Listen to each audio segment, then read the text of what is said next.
ಸ್ತೋತ್ರವಾಗಲಿ. ಮತ್ತೆ ನಿಮ್ಮ ಮಧ್ಯದಲ್ಲಿ ನಿಲ್ಲಿಕ್ಕಾಗುವಂಥ ಕೃಪೆ ಕೊಟ್ಟ ಕರ್ತನಿಗೆ ಸ್ತೋತ್ರ ಸಲ್ಲಿಸ್ತೇನೆ. ನಿಮ್ಮೆಲ್ಲರನ್ನು ಕರ್ತನಾದ ಯೇಸು ಸ್ವಾಮಿ ಹೆಸರಿನಲ್ಲಿ ನಾನು ವಂದಿಸುವವನಾಗಿದ್ದೇನೆ.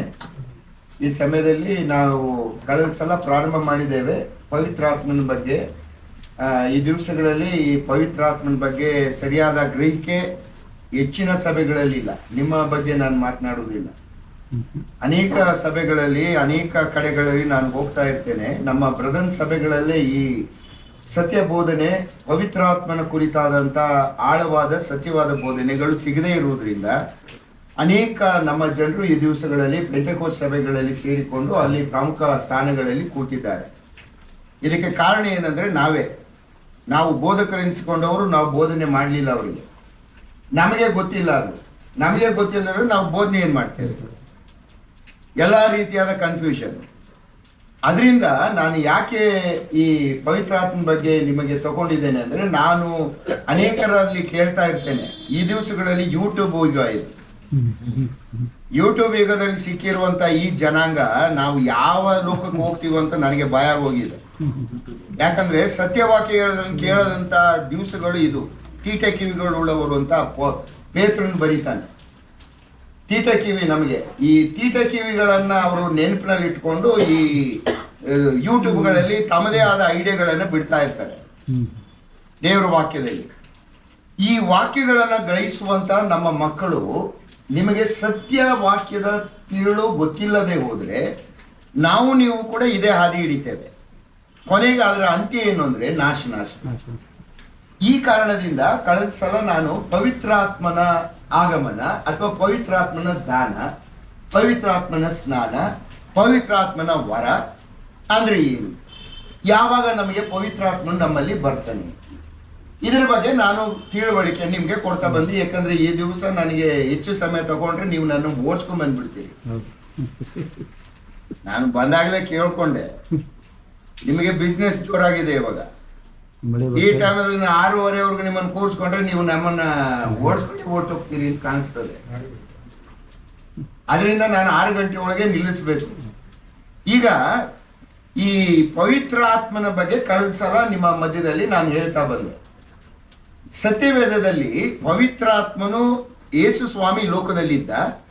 ಯೇಸುವಿನ ಹೆಸರು ಏನಂದ್ರೆ, ಆತನೇ ತನ್ನ ಜನರನ್ನ ಅವರ ಪಾಪಗಳಿಂದ ಬಿಡಿಸಿ ಕಾಯುವನು. ಯೇಸು ಎಂಬ ಹೆಸರಿನ ಅರ್ಥ. ಮತ್ತಾಯನ ಬರೆಸುವಾರ್ತೆ 1ನೇ ಅಧ್ಯಾಯ 21ನೇ ವಚನ. ಯೇಸು ಸ್ವಾಮಿ ಈ ಲೋಕದಲ್ಲಿದ್ದು ನಮ್ಮನ್ನ ಕಾಯಬೇಕಾಗಿತ್ತು.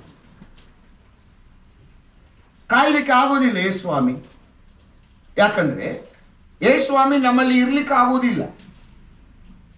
ಯಾಕೆ ಇರ್ಲಿಕ್ಕೆ ಆಗೋದಿಲ್ಲ? ಯೇಸು ಸ್ವಾಮಿ ಏನು ಹೇಳ್ದ?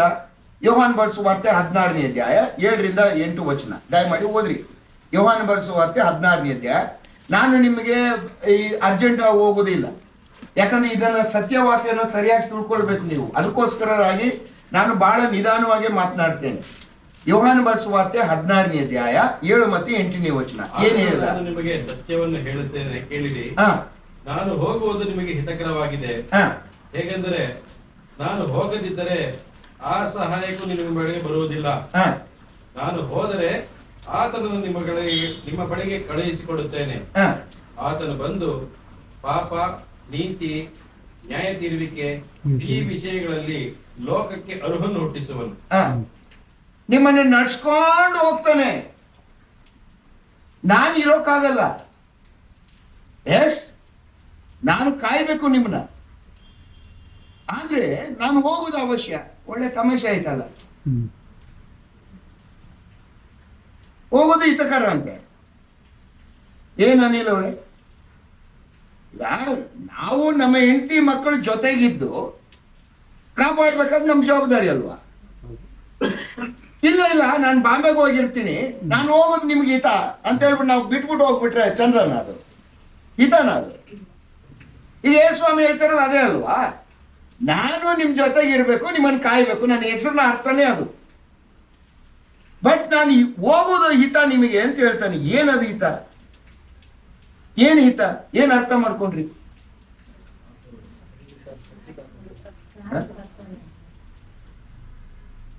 ಏನ್ ಸಿಸ್ಟರ್? ಯಾಕೆ ಕಳಿಸ್ಬೇಕು ಸಿಸ್ಟರ್? ಈತನೇ ಇದ್ರೆ ಸಾಕಾಗಲ್ವಾ ನಮಗೆ? ಬೇರೊಬ್ಬ ಸಹಾಯಕನ ಯಾಕೆ ಬೇಕು ನಮಗೆ? ಯೇಸು ಎಂಬ ಹೆಸರಿನ ಅರ್ಥ ಏನು? ಆತನೇ ತನ್ನ ಜನರನ್ನ ಅವರ ಪಾಪಗಳಿಂದ ಬಿಡಿಸಿ ಕಾಯುವನು. ಈತನ ಕಾಯುವಾಗ ಈತನ ನಾನು ಹೋಗ್ಬಿಟ್ಟು ಬೇರೆ ಬಂದು ಕಳ್ಸಿಕೊಡ್ತೀನಿ ಸರಿನಾ? ಅದು ನಾನು ಹೋಗೋದು ಹಿತಕರ ನಿಮ್ಗೆ ಅಂತಾನೆ. ಏನ್ ಹಿತಕರ ಅಂತ ನನ್ನ ಪ್ರಶ್ನೆ. ಏನ್ ಅರ್ಥ ಮಾಡ್ಕೊಂಡಿದೀವಿ ನಾವು?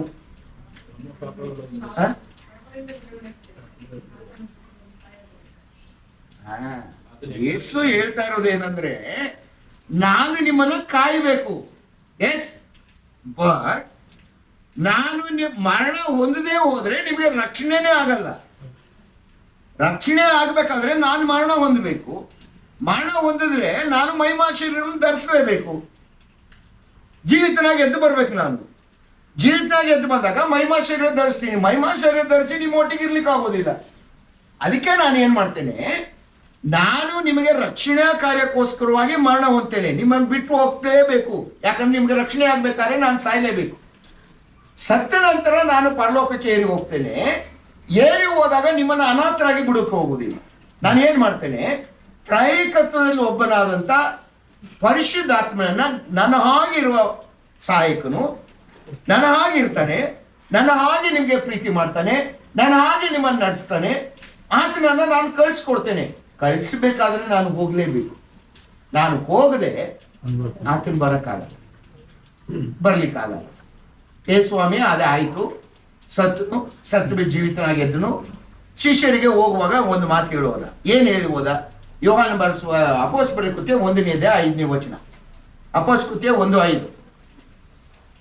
ಹೀಗಿರಲಾಗಿ ಆತನು ಅವರೊಂದಿಗೆ ಕೂಡಿದ್ದಾಗೆ ಅವರಿಗೆ, ಯೋಹಾನನಂತೂ ನೀರಿನಲ್ಲಿ ದೀಕ್ಷಾಸ್ನಾನ ಮಾಡಿಸಿದನು, ನಿಮಗಾದರೂ ಇನ್ನು ಸ್ವಲ್ಪ ದಿವಸಗಳೊಳಗಾಗಿ ಪವಿತ್ರಾತ್ಮದಲ್ಲಿ ಸ್ನಾನ ಮಾಡುವುದು. ಆದ ಕಾರಣ ನೀವು ಯೆರೂಸಲೇಮನ್ನು ಬಿಟ್ಟು ಹೋಗದೆ ತಂದೆ ಮಾಡಿದಂತ ನೀವು ನನ್ನಿಂದ ಕೇಳಿದಂತ ವಾಗ್ದಾನಕ್ಕೆ ಕಾದುಕೊಂಡಿರಿ ಎಂದು ಅಪ್ಪಣೆ ಕೊಟ್ಟನು. ಎಲ್ಲ ಸಿಸ್ಟರ್, ನಮ್ ಸಿಸ್ಟರ್ ಕನ್ನಡ ಭಯ ಪಟ್ಕೊಂಡು ಓದ್ತಾ ಇದ್ದಾರೆ. ನಾನು ಇದ್ದೀನಿ, ಧೈರ್ಯವಾಗಿ ಓದ್ರಿ, ತೊಂದ್ರೆ ಇಲ್ಲ. ತಪ್ಪಾದ್ರೆ ನಾನು ಹೇಳ್ತೀನಿ.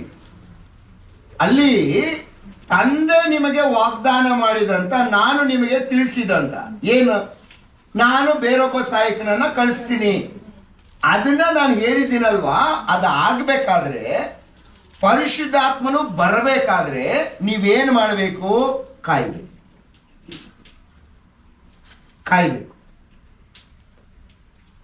ನಿಮಗೆ ಇನ್ನೂ ಬಂದಿಲ್ಲ, ಕಾಯ್ಬೇಕು ನೀವು. ಇದನ್ನ ಆಧಾರ ಮಾಡ್ಕೊಂಡಿದ್ದಾರೆ ಪೆಂಟೆಕೋಸ್ಟಲ್ ಪೀಪಲ್. ಹೇಳ್ತಾರೆ, ನೀವು ಪವಿತ್ರ ಆತ್ಮನನ್ನ ನೀವು ಪಡಿಬೇಕಾದ್ರೆ ಕಾಯಬೇಕು. ಯೇಸು ಏನು ಹೇಳುವುದ? ಆತನು ಹೋಗುವಾಗ ಪರಿಶುದ್ಧಾತ್ಮನ ನಾನು ಹೋಗಿ ಕಳಿಸಿ ಕೊಡ್ತೇನೆ. ಆತನು ಬರದ ಹೊರತು ನೀವು ಸೇವೆ ಮಾಡ್ಲಿಕ್ಕೆ ಬರೋಲ್ಲ. ಯಾಕಂದ್ರೆ ಆತನು ಬರಲಾಗಿ ಬಲವನ್ನು ಹೊಂದಿ ಯೂದಾಯ, ಸಮಾರ್ಯ, ಜಗತ್ತಿನ ಕಟ್ಟ ಕಡೆಗೆ ನನಗೆ ಸಾಕ್ಷಿಗಳಾಗಿರ್ಬೇಕು. ಅಪೊಸ್ತಲರ ಕೃತ್ಯ 1:8 ವಚನದಲ್ಲಿ ಓದ್ತೀರಿ ಅದನ್ನ. ಆತನು ಬರಬೇಕಾದ್ರೆ ನೀವೇನ್ ಮಾಡ್ಬೇಕು? ಕಾಯ್ಬೇಕು. ಅವರು ಹೇಳ್ತಾ ಇದ್ದಾರೆ ನೀವು ಕಾಯ್ರಿ ಅಂತ.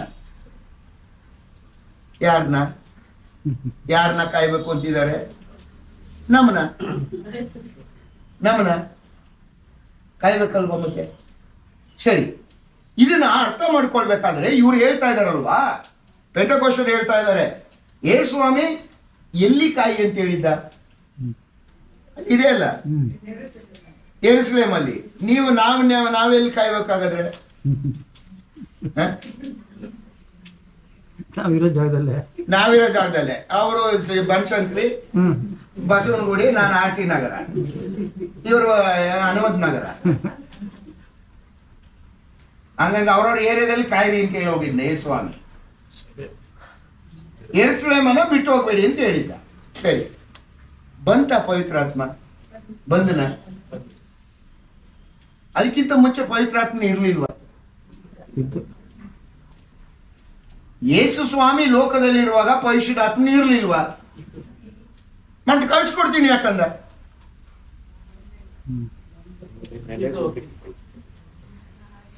ತಮಾಷೆ ಆಯ್ತಲ್ಲ. ಯೇಸು ಸ್ವಾಮಿ ಹೋಗ್ಲಿ, ಈಗ ಓದ್ರಿ ಯೋಹಾನ ಬರೆಸುವ ವಾರ್ತೆ 14ನೇ ಅಧ್ಯಾಯ 16-17. ಯೋಹಾನ್ ಬರೆಸುವಾರ್ತೆ 14ನೇ ಅಧ್ಯಾಯ 16 ಆಗ ನಾನು ತಂದೆಯನ್ನು ಕೇಳಿಕೊಳ್ಳುವೆನು, ಹಾ. ಆತನು ನಿಮಗೆ ಬೇರೊಬ್ಬ ಸಹಾಯಕನನ್ನು ಸದಾಕಾಲ ನಿಮ್ಮ ಸಂಗಡ ಇರುವುದಕ್ಕೆ ಕೊಡುವನು. ಹಾ ಆ ಸಹಾಯಕನು ಯಾರೆಂದರೆ ಸತ್ಯದ ಆತ್ಮನೇ. ಹಾ ಲೋಕವು ಆತನನ್ನು ನೋಡದೆಯೂ ತಿಳಿಯದೆಯೂ ಇರುವುದರಿಂದ ಹಾ. ಆತನನ್ನು ಹೊಂದಲಾರದು. ಹಾ. ನೀವು ಆತನನ್ನು ಬಲ್ಲಿರಿ.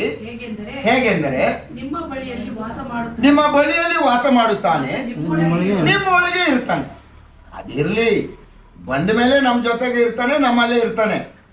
ಬಟ್ ನನ್ನ ಪ್ರಶ್ನೆ ಏನಂದ್ರೆ, ಯೇಸುಸ್ವಾಮಿ ಹೇಳ್ತಾ ಇದ್ದಾನೆ ಶಿಷ್ಯರಿಗೆ, ನಾನು ಹೋಗ್ತೇನೆ, ನಾನು ಹೋಗದೆ ಬರಕ್ಕಾಗಲ್ಲ. ಯೋಹಾನ್ ಬರೆಸುವಾರ್ತೆ 16ನೇ ಅಧ್ಯಾಯ 7 ಮತ್ತು 8ನೇ ವಚನ ಓದಿದ್ರಿ. ಈಗ ನಾನು ಹೋಗದೆ ಹೊರತು ಆತನು ಬರಲ್ಲ. ಹಾಗಾದ್ರೆ ಯೇಸುಸ್ವಾಮಿ ಲೋಕದಲ್ಲಿ ಇದ್ದಾಗ ಪರಿಶುದ್ಧಾತ್ಮನೇ ಇರ್ಲಿಲ್ವಾ?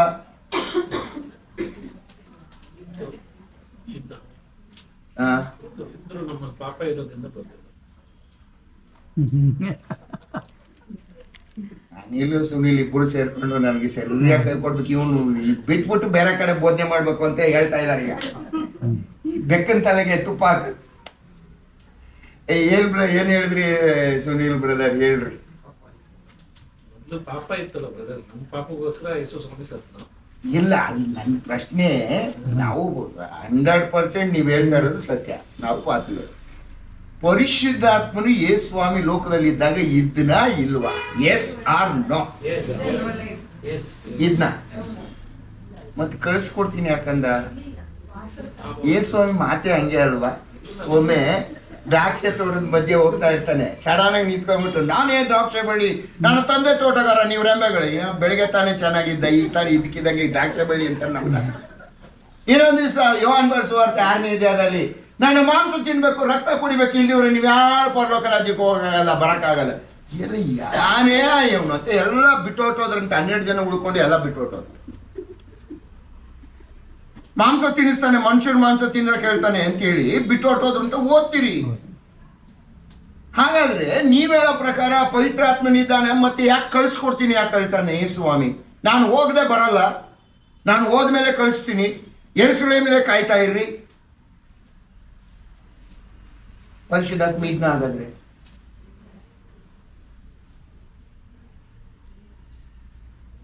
ಕೆಲವು ತಲೆ ಹಿಂಗಿಂಗ್ ಅಂತದೆ, ಕೆಲವು ಸುನೀಲ್ ಅವ್ರ ಮಾತು ನಿಜನ ನೋಡ್ಬಿಡೋಣ. ಯೋಹಾನ್ ಬರೆಸುವಾರ್ತೆ 20ನೇ ಅಧ್ಯಾಯ, ಯೋಹಾನ 20:22, ಯೋಹಾನ 20ನೇ ಅಧ್ಯಾಯ 22ನೇ ವಚನ. ಇದನ್ನು ಕೇಳಿ ಅವರ ಮೇಲೆ ಊದಿ ಅವರಿಗೆ ಪವಿತ್ರಾತ್ಮ ವರವನ್ನು ತಕೊಳ್ಳಿರಿ. ನೀವು ಯಾರ ಪಾಪಗಳನ್ನು ಕ್ಷಮಿಸಿ ಬಿಡುತ್ತೀರೋ ಅವರಿಗೆ ಅವುಗಳ ಕ್ಷಮಾಪಣೆ. ಪವಿತ್ರಾತ್ಮ ಇದನ್ನ ಇರ್ಲಿಲ್ವ? ಯೇಸುಸ್ವಾಮಿ ಲೋಕದಲ್ಲಿ ಇದ್ದಾಗ ತನ್ನ ಶಿಷ್ಯರಿಗೆ ಊದಿ ತಗೊಳ್ಳಿರಿ. ಅದನ್ನೇ ಕಾಪಿ ಮಾಡ್ತಾರೆ ಇವರು ಕೆಲವು ಪೆಂಟೆಕೋಸ್ಟ್ ಪಾಸ್ಟರ್. ಉಶ್ ಅಂತ ಊದ್ತಾರೆ, ಎಂಜಲ್ ಬರುತ್ತೆ ಹೊರತು ಬಿನಿಯನ್ ಬರಕ್ಕಾಗಲ್ಲ. ಯೇಸುಸ್ವಾಮಿನೇ ಇವರು ಇದು ಇಮಿಟೇಟ್ ಮಾಡ್ತಾರೆ. ಊದಿಬಿಟ್ಟು ತಗೊಳ್ರಿ ಅಂತಾನೆ. ಯೇಸುಸ್ವಾಮಿ ಲೋಕದಲ್ಲಿದ್ದಾಗ ತನ್ನ ಶಿಷ್ಯರ ಮೇಲೆ ಊದಿ ತಗೊಳ್ರಿ, ಪವಿತ್ರಾತ್ಮ ವರ ತಗೊಳ್ರಿ. ನೀವು ಯಾರ ಕಾಯಿಲೆಯನ್ನು ವಾಸಿ ಮಾಡ್ತದೋ ವಾಸಿ ಆಗ್ತದೆ, ಯಾರ ದೆವ್ವಗಳನ್ನು ಬಿಡಿಸ್ತದೆ, ಹೋಗ್ರಿ, ಡೂ ದಟ್ ಅಂತ ಹೇಳಿ ಕಳಿಸಿದ್ದ. ಮತ್ತೆ ಯೇಸುಸ್ವಾಮಿ ಅದೇ ಯೇಸುಸ್ವಾಮಿ ಹೇಳ್ತಾನೆ ತನ್ನ ಶಿಷ್ಯರಿಗೆ, ಯು ಹ್ಯಾವ್ ಟು ವೇಟ್. ಪವಿತ್ರಾತ್ಮನ್ ಬರ್ಬೇಕಾದ್ರೆ ಕಾಯ್ಬೇಕು, ನೀವು ಯೆರೂಸಲೇಮಲ್ಲಿ ಕಾಯ್ಬೇಕು. ನಾನು ಹೋಗದೆ ಬರಕ್ಕಾಗಲ್ಲ, ನಾನು ಹೋಗದೆ ಹೊರತು ಆತನು ಬರಲ್ಲ, ನೀವು ಹೋದ್ಮೇಲೆ ಕಳಿಸ್ಕೊಡ್ತೀನಿ ಅಂತ ಹೇಳಿ ಹೋದ. ಏನಿದು ಗೊಂದಲ ಅಂತ ನನ್ನ ಪ್ರಶ್ನೆ.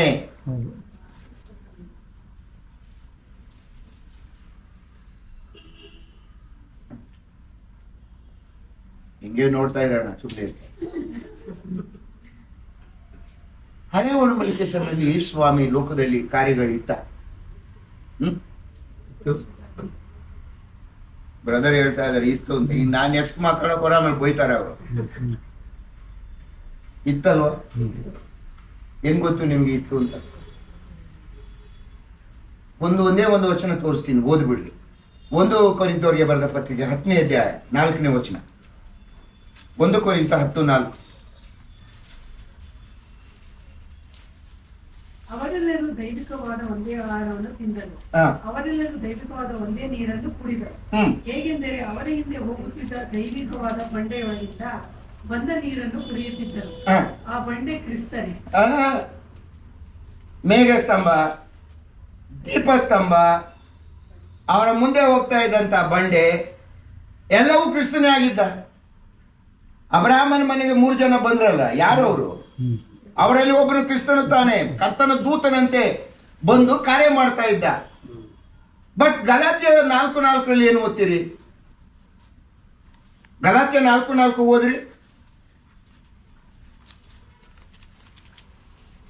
ಆದರೆ ಕಾಲವು ಪರಿಪೂರ್ಣವಾದಾಗ ದೇವರು ತನ್ನ ಮಗನನ್ನು ಕಳುಹಿಸಿಕೊಟ್ಟನು. ಧರ್ಮಶಾಸ್ತ್ರಾಧೀನ ಸ್ವಭಾವದವರನ್ನು ವಿವೇಚಿಸಬೇಕೆಂತಲೂ ಪುತ್ರರ ಪದವಿಯನ್ನು ನಮಗೆ ದೊರಕಿಸಬೇಕೆಂತಲೂ ಆತನು ಸ್ತ್ರೀಯಲ್ಲಿ ಹುಟ್ಟಿದವನಾಗಿಯೂ ಧರ್ಮಶಾಸ್ತ್ರಾಧೀನನಾಗಿಯೂ ಬಂದನು. ನೋಡ್ರಿ, ಹಳೇ ಒಡಂಬಡಿಕೆ ಸಮಯದಲ್ಲಿ ಯೇಸು ಸ್ವಾಮಿಯ ಕಾರ್ಯಗಳಿತ್ತು, ಆದ್ರೆ ಯೇಸು ಸ್ವಾಮಿಯ ವಾಸಸ್ಥಾನ ಈ ಲೋಕದಲ್ಲಿ ಇರಲಿಲ್ಲ. ವಾಸಸ್ಥಾನ ಎಲ್ಲಿತ್ತು ಹಾಗಾದ್ರೆ? ಯೇಸು ಸ್ವಾಮಿಯ ವಾಸಸ್ಥಾನ ಪರಲೋಕ. ಈ ಲೋಕದಲ್ಲಿ ಕಾರ್ಯಗಳಿತ್ತು ಅಷ್ಟೇ ಬಿಟ್ರೆ ಕರ್ತನ ವಾಸಸ್ಥಾನ ಲೋಕದಲ್ಲಿ ಇರಲಿಲ್ಲ. ಕಾಲವು ಪರಿಪೂರ್ಣ ಆಯಿತು, ಮಗನನ್ನ ಮಗುವಾಗಿ ಈ ಲೋಕಕ್ಕೆ ಕಳಿಸಿಕೊಟ್ಟ. ಮಗನು ಬಂದ, ತನ್ನ ಕಾರ್ಯಗಳನ್ನು ಮುಗಿಸಿದ, ಮತ್ತೆ ಎಲ್ಲಿ ಹೋದ? ಈಗ ಎಲ್ಲಿದ್ದಾನೆ? ದೇವರ ಬರಲಿ ಎಲ್ಲಿದ್ದಾನೆ? ಇಲ್ಲೇ 5-6 ತರ ಒಪಿನಿಯನ್ ಬಂತು. ಬ್ರಾದರ್ ಹೇಳ್ತಾರೆ ಅವ್ರ ಪಕ್ಕದಲ್ಲಿ ಕೂತಿದಾರಂತೆ, ಅವ್ರು ಹೇಳ್ತಾರೆ ನಮ್ಮ ಪ್ರಕಾಶ್ ಅವರು ಇಲ್ಲಿಲ್ಲ, ಪರಲೋಕದಲ್ಲಿದ್ದಾನೆ, ತೊಂದರೆ ಇಲ್ಲ, ನಮ್ಗೆ ದೂರದಲ್ಲಿದ್ದಾನೆ, ಪರವಾಗಿಲ್ಲ ಅಂತಾರೆ. ಇವ್ರು ನಮ್ಮ ಅಂಕಲ್ ಹೇಳೋ ಪ್ರಕಾರ ಪಕ್ಕದಲ್ಲೇ ಕೂತಿದ್ದಾನೆ ಅಂತ ಇನ್ನೂ ಭಯ ಆಗುತ್ತೆ ನನಗೆ. ಯಾವ ಸರಿ ಇದೆ ಇದರಲ್ಲಿ? ಪಕ್ಕದಲ್ಲಿ ಕೂತಿದ್ದಾನ, ಮೇಲಿದ್ದಾನ? ಬೇಡ, ನಿಮ್ದು ಬೇಡ, ನಂದು ಬೇಡ ಮಾತು. ಓದ್ರಿ. ಇಬ್ರಿಯ ಬರೆದ ಪತ್ರಿಕೆ 8ನೇ ಅಧ್ಯಾಯ 1ನೇ ವಚನ. ಇಬ್ರಿಯ 1:3. ನಾವು ಈಗ ಹೇಳುವ ಸಂಗತಿಗಳಲ್ಲಿ ಮುಖ್ಯವಾದ ಮಾತೇನೆಂದರೆ, ಪರಲೋಕದೊಳಗೆ ಮಹತ್ವವುಳ್ಳ ದೇವರ ಸಿಂಹಾಸನದ ಬಲಗಡೆಯಲ್ಲಿ ಆಸನಾರೂಢನಾಗಿರುವ ನನ್ನ ಕರ್ತನು. ಈ ಇಬ್ರಿಯ 1:3. ಇಬ್ರಿಯ 1:3. ಈತನು ದೇವರ ಪ್ರಭಾವದ ಪ್ರಕಾಶವು, ಆತನ ತತ್ವದ ಮೂರ್ತಿಯು, ತನ್ನ ಶಕ್ತಿಯ ವಾಕ್ಯದಿಂದ ಸಮಸ್ತಕ್ಕೆ ಆಧಾರವೂ ಆಗಿದ್ದು, ಪಾಪ ವಿಶುದ್ಧಿ ಮಾಡಿದ ಮೇಲೆ ಉನ್ನತ ಲೋಕದೊಳಗೆ ಮಹತ್ವವುಳ್ಳ ದೇವರ ಬಲಗಡೆಯಲ್ಲಿ ಆಸನಾರೂಢನಾದನು. ಏ ಸ್ವಾಮಿ, ನಾನು ಹೋಗ್ತೀನಿ, ನಾನು ಹೋಗದೆ ಆತನ ಬರಲ್ಲ ಅಂದ್ರೆ ನಾನು ಇನ್ಮೇಲೆ ಇಲ್ಲಿರಲ್ಲ, ನಿಮ್ ಜೊತೆಯಲ್ಲಿ ಇರಲ್ಲ. ನಿಮ್ಮ ಜೊತೆಯಲ್ಲಿ ಇರಲ್ಲ ಅಂದ್ರೆ ಏ ಸ್ವಾಮಿ ಲೋಕದಲ್ಲಿ ಇಲ್ವಾ? ಹಾಗಾದ್ರೆ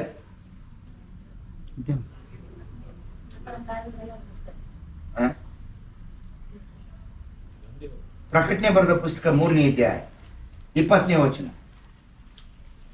ದಯಮಾಡಿ ಈ ವಚನಗಳನ್ನ ಬರ್ಕೊಂಡು ಮನೇಲಿ ಹೋಗಿ ಸ್ಟಡಿ ಮಾಡ್ರಿ. ಈ ಕನ್ಫ್ಯೂಷನ್ಸ್ ಇರಬಾರ್ದು.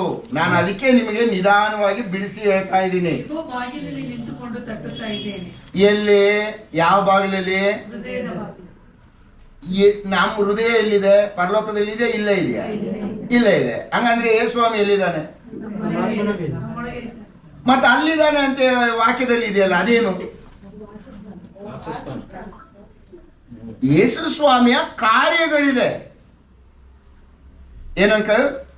ಯೇಸು ಸ್ವಾಮಿಯ ಕಾರ್ಯಗಳು ಈ ಲೋಕದಲ್ಲಿದೆ. ವಾಸಸ್ಥಾನ ಇಲ್ಲಿ, ವಾಸಸ್ಥಾನ ಪರಲೋಕ. ಈಗ ಕಾಲು ಪರಿಪೂರ್ಣವಾದಾಗ ಬಂದ, ಮನುಷ್ಯ ರೂಪದಲ್ಲಿ ನಮ್ಮ ಮಧ್ಯದಲ್ಲಿ ಬಂದ, ನಮ್ಮೊಡನೆ ವಾಸ ಮಾಡಿದ.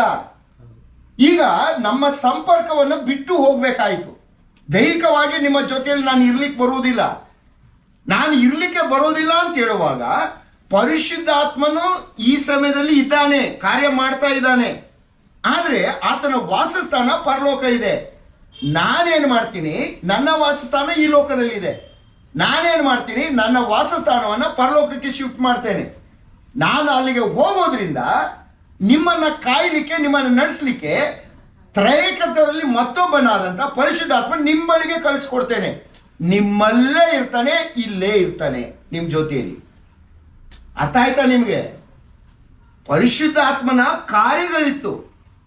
ಪರಿಶುದ್ಧಾತ್ಮನ ಕಾರ್ಯ ಹಳೆ ಒಡಂಬಡಿಕೆ ಸಮಯದಲ್ಲಿ ಇತ್ತು, ಯೇಸು ಸ್ವಾಮಿ ಸಮಯದಲ್ಲಿ ಇತ್ತು. ಆದ್ರೆ ಆತನ ವಾಸಸ್ಥಾನ ಪರಲೋಕ. ಯೇಸು ಸ್ವಾಮಿ ಸತ್ತು ಜೀವಿತನ ಎದ್ದು ಹೋದ ಮೇಲೆ ವಾಗ್ದಾನ ಮಾಡಿ ಹೇಳಿದ್ದೇನೆಂದ್ರೆ, ನಾನು ಹೇಗೆ ನಿಮ್ಮ ಜೊತೆಯಲ್ಲೇ ಇದ್ದೆ, ಅದೇ ರೀತಿಯಲ್ಲಿ ನಿಮ್ಮ ಜೊತೆಯಲ್ಲೇ ಇರ್ಲಿಕ್ಕೆ ಯಾರನ್ನ ಕಳ್ಸಿಕೊಡ್ತೇನೆ? ಪರಿಶುದ್ಧಾತ್ಮ ಕಳ್ಸಿಕೊಡ್ತೀನಿ ಅಂತ ಹೇಳೋದ. ಅದಕ್ಕೆ ನೀವೇನ್ ಮಾಡಬೇಕು? ಕಾಯ್ಬೇಕು. ಪರಿಶುದ್ಧಾತ್ಮನ ಬರಬೇಕಾದ್ರೆ ನಾನು ತಲುಪಬೇಕು, ಪರಲೋಕ ತಲುಪಬೇಕು. ತಲುಪಿದ ಮೇಲೆ ಕಳ್ಸಿಕೊಡ್ತೇನೆ ಅಂತ ಹೇಳಿ ಯೆರೂಸಲೇಮಿನಲ್ಲಿ ಕಾಯ್ತಾ ಇರಿ ಅಂತ ಹೇಳುವುದ. ಬಂದನ ಪರಿಶುದ್ಧಾತ್ಮ ಕಳ್ಸಿಕೊಟ್ನೆ ಯೇಸು ಸ್ವಾಮಿ.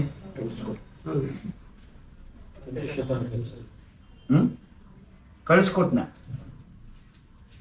ಎಲ್ಲ ವಿಪರೀತ ಡೌಟ್ಲಿ ಏನ್ ಹೇಳ್ಬೇಕು? ಕಳಿಸ್ಕೊಟ್ನೋ ಇಲ್ವೋ? ಅಬ್ಬಾ ಧೈರ್ಯ ಬಂತೀಗ. ಎರಡನೇ ಅಪೋಸ್ಕೃತಿ 2ನೇ ಅಧ್ಯಾಯ 1-4 ವಚನ ಓದ್ರಿ. ಪಂಚಾಶತ್ತಮ ದಿನದ ಹಬ್ಬವು ಬಂದಿರಲಾಗಿ ಅವರೆಲ್ಲರೂ ಏಕ ಮನಸ್ಸಿನಿಂದ ಒಂದೇ ಸ್ಥಳದಲ್ಲಿ ಕೂಡಿದ್ದರು. ಆಗ ಬಿರುಗಾಳಿ ಬೀಸುತ್ತದೋ ಎಂಬಂತೆ ಪಕ್ಕನೆ ಆಕಾಶದೊಳಗಿಂದ ಒಂದು ಶಬ್ದ ಉಂಟಾಗಿ ಅವರು ಕೂತಿದ್ದ ಮನೆಯನ್ನೆಲ್ಲ ತುಂಬಿಕೊಂಡಿತು. ಅದಲ್ಲದೆ ಉರಿಯಂತಿದ್ದ ನಾಲಿಗೆಗಳು ವಿಂಗಡಿಸಿಕೊಳ್ಳುವ ಹಾಗೆ ಅವರಿಗೆ ಕಾಣಿಸಿ ಅವರಲ್ಲಿ ಒಬ್ಬೊಬ್ಬರ ಮೇಲೆ ಒಂದೊಂದಾಗಿ ಕೂತುಕೊಂಡವು. ಆಗ ಅವರೆಲ್ಲರೂ ಪವಿತ್ರಾತ್ಮ ಭರಿತರಾಗಿ ನಾನಾ ಭಾಷೆಗಳಲ್ಲಿ ಮಾತನಾಡಿ. ಕಳಿಸು ಪವಿತ್ರಾತ್ಮನ ಕಾಯಿರಿ, ಯಾವುದೂ ಇಲ್ಲ. ಯಾರು ಮಾತ್ರ ಕಾಯ್ಬೇಕಿತ್ತು ಗೊತ್ತಾ? ಆ 120 ಜನ ಮಾತ್ರ, ಬೇರೆ ಯಾರು ಕಾಯೋ ಅವಶ್ಯಕತೆ ಇಲ್ಲ. ಯಾಕಂದ್ರೆ ಪವಿತ್ರಾತ್ಮನ ಬಂದಾಗಿದೆ. ಈಗ ನಾವು ಮಾಡ್ಬೇಕಾಗಿರೋದೇನೋ ಅದನ್ನ ಪಡಿಬೇಕು ಅಷ್ಟೇ. ಪಡಿಯೋದು ಹೇಗೆ? ಪಡಿಯೋದಕ್ಕೆ ನೀನು ಎಷ್ಟೇ ಬೇಡಿದ್ರು ಬರಲ್ಲ. ನೀನು ಏನ್ ಮಾಡ್ಬೇಕು? ಯೇಸು ಸ್ವಾಮಿನ ನಂಬಬೇಕು. ನಂಬುದು ಮಾತ್ರ ಅಲ್ಲ, ಇನ್ನೇನ್ ಮಾಡಿಸ್ಕೋಬೇಕು? ದೀಕ್ಷಾಸನ ಆದ್ಮೇಲೆ ಬರೋದು. ನಂಬೋಕ್ ಬರಲ್ಲ.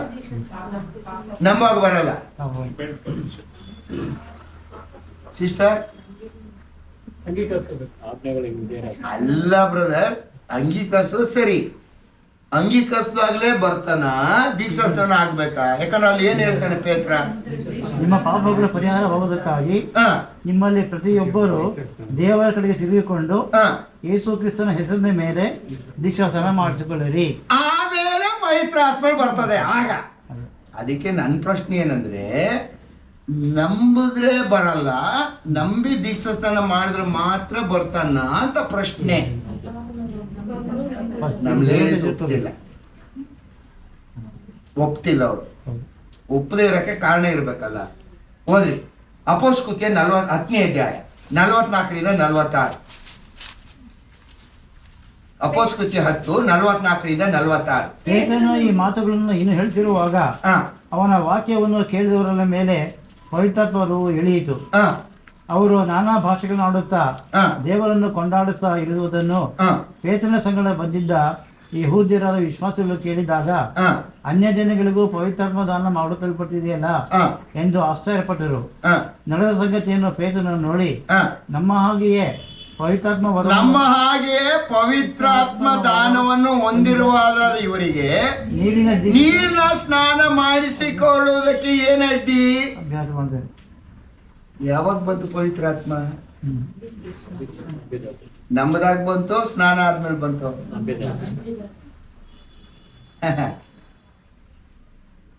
ಸ್ನಾನ ಬೇಡವಾಗಾದ್ರೆ, ದೀಕ್ಷಾ ಸ್ನಾನ ಬೇಡವಾಗಾದ್ರೆ ಬೇಡವಾ?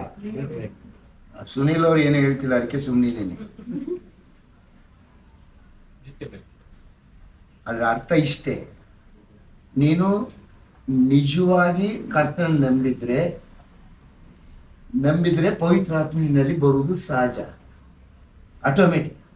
ಪವಿತ್ರಾತ್ಮ ನಿನ್ನಲ್ಲಿ ಬಂದಿದ್ರೆ ನೀನು ಒಂದು ಕ್ಷಣವೂ ಸುಮ್ಮನಿರ್ಲಿಕ್ಕೆ ಆಗೋದಿಲ್ಲ. ಖಂಡಿತವಾಗಿ ವಿಧೇಯ ಆಗೇ ಆಗ್ತೀವ ದೀಕ್ಷಾ ಸ್ನಾನಕ್ಕೆ. That is the reason. ಅದು ನೀನು ಇವತ್ತು ಪರಿಶುದ್ಧಾತ್ಮನನ್ನ ಪಡಿಬೇಕಾದ್ರೆ ಏನು ಮಾಡ್ಬೇಕಾದ್ರೆ ಒಂದೇ ಒಂದು, ಯೇಸು ಸ್ವಾಮಿನ ರಕ್ಷಕನಾಗಿ ಒಪ್ಪಿಕೊಳ್ಬೇಕು. ಸರಿ, ಈಗ ಇಲ್ಲಿರೋರಲ್ಲಿ ಎಷ್ಟು ಜನರಲ್ಲಿ ಪವಿತ್ರಾತ್ಮನ ಇದ್ದಾನೆ? ಕೈತಿಲ್ಲ. ಅದೇಂಗ್ ಗೊತ್ತು ಬ್ರದರ್?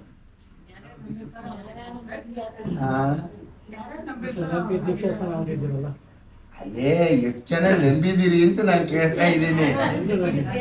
ಎಷ್ಟು ಜನ ನಂಬಿದಿರಿ ಅಂತ ಕೇಳ್ತಾ ಇದ್ದೀನಿ. ನೀವು ಡೌಟಾ? ಇಲ್ಲ, ಎಲ್ಲರಿಗೂ ಡೌಟ್.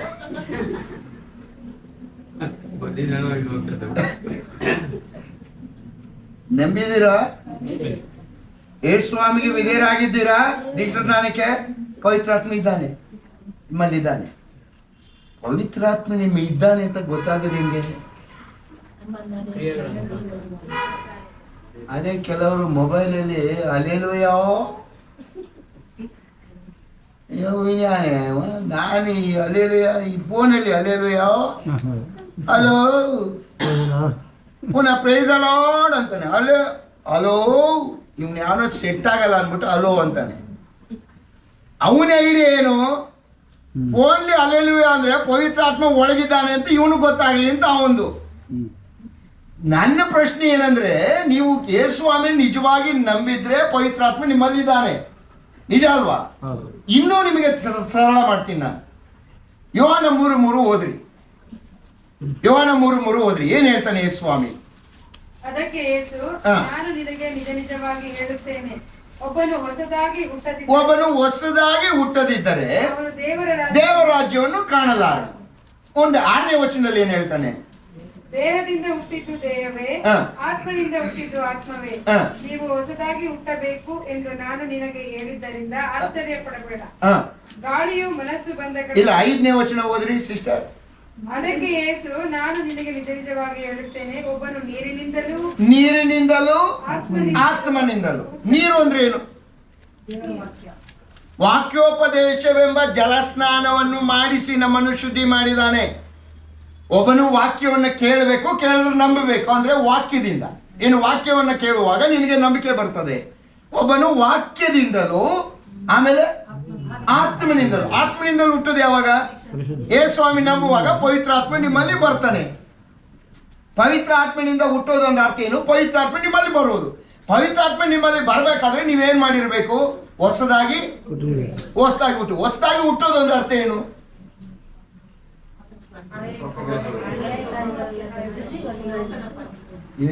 ಎಂತದ್ದು? ಹಳೆ ಮನೆಯೆಲ್ಲ ಬಿಟ್ಬಿಟ್ಟು ಹೊಸ ಮನೆಗೆ ಹೋದ. ಅಲ್ಲ ಸಿಸ್ಟರ್, ನೀವು ಹೇಳ್ತಿದ್ದೀರಲ್ಲ, ಹೊಸದಾಗಿ ಹುಟ್ಟೋದಂದ್ರೆ ಹಳೆದೆಲ್ಲ ಬಿಟ್ಬಿಟ್ಟು ಹೊಸದಾಗಿ ಹೋಗೋರ್ಗೆ ನಮ್ಮ ಜೀವನ ಪೂರ್ತಿ ಹೊಸದಾಗ್ತೀವ ನಾವು? ಹಂಗಾದ್ರೆ ನೀವು ಕೊನೆವರೆಗೂ ಹೊಸದಾಗಿ ಹುಟ್ಟಕ್ಕೆ ಆಗಲ್ಲ. ಹೊಸದಾಗಿ ಹುಟ್ಟೋದಂದ್ರೆ ಅರ್ಥ ಏನು? ನೀರಿನಿಂದಲೂ ಆತ್ಮನಿಂದಲೂ ಹುಟ್ತೀರಿ ಅಂತ ಹೇಳ್ತಾನೆ ಯೇಸುಸ್ವಾಮಿ. ನೀರಿನಿಂದ ಹುಟ್ಟೋದಂದ್ರೆ ವಾಕ್ಯವನ್ನು ಕೇಳಿ ನಂಬುವಂಥದ್ದು. 2, ಪವಿತ್ರಾತ್ಮ ನಿಮ್ಮಲ್ಲಿ ನಂಬುವಾಗ ಬರ್ತಾನೆ ಅಲ್ವಾ? ಪವಿತ್ರಾತ್ಮ ನಿಮ್ಮಲ್ಲಿ ಬಂದಾಗ ನೀವು ನಿಮ್ಮಲ್ಲಿ ಏನು ಬಂದಿದ್ದಾನೆ ಅಂತ ಗೊತ್ತಾಗೋದು ಹೆಂಗೆ ಮತ್ತೆ?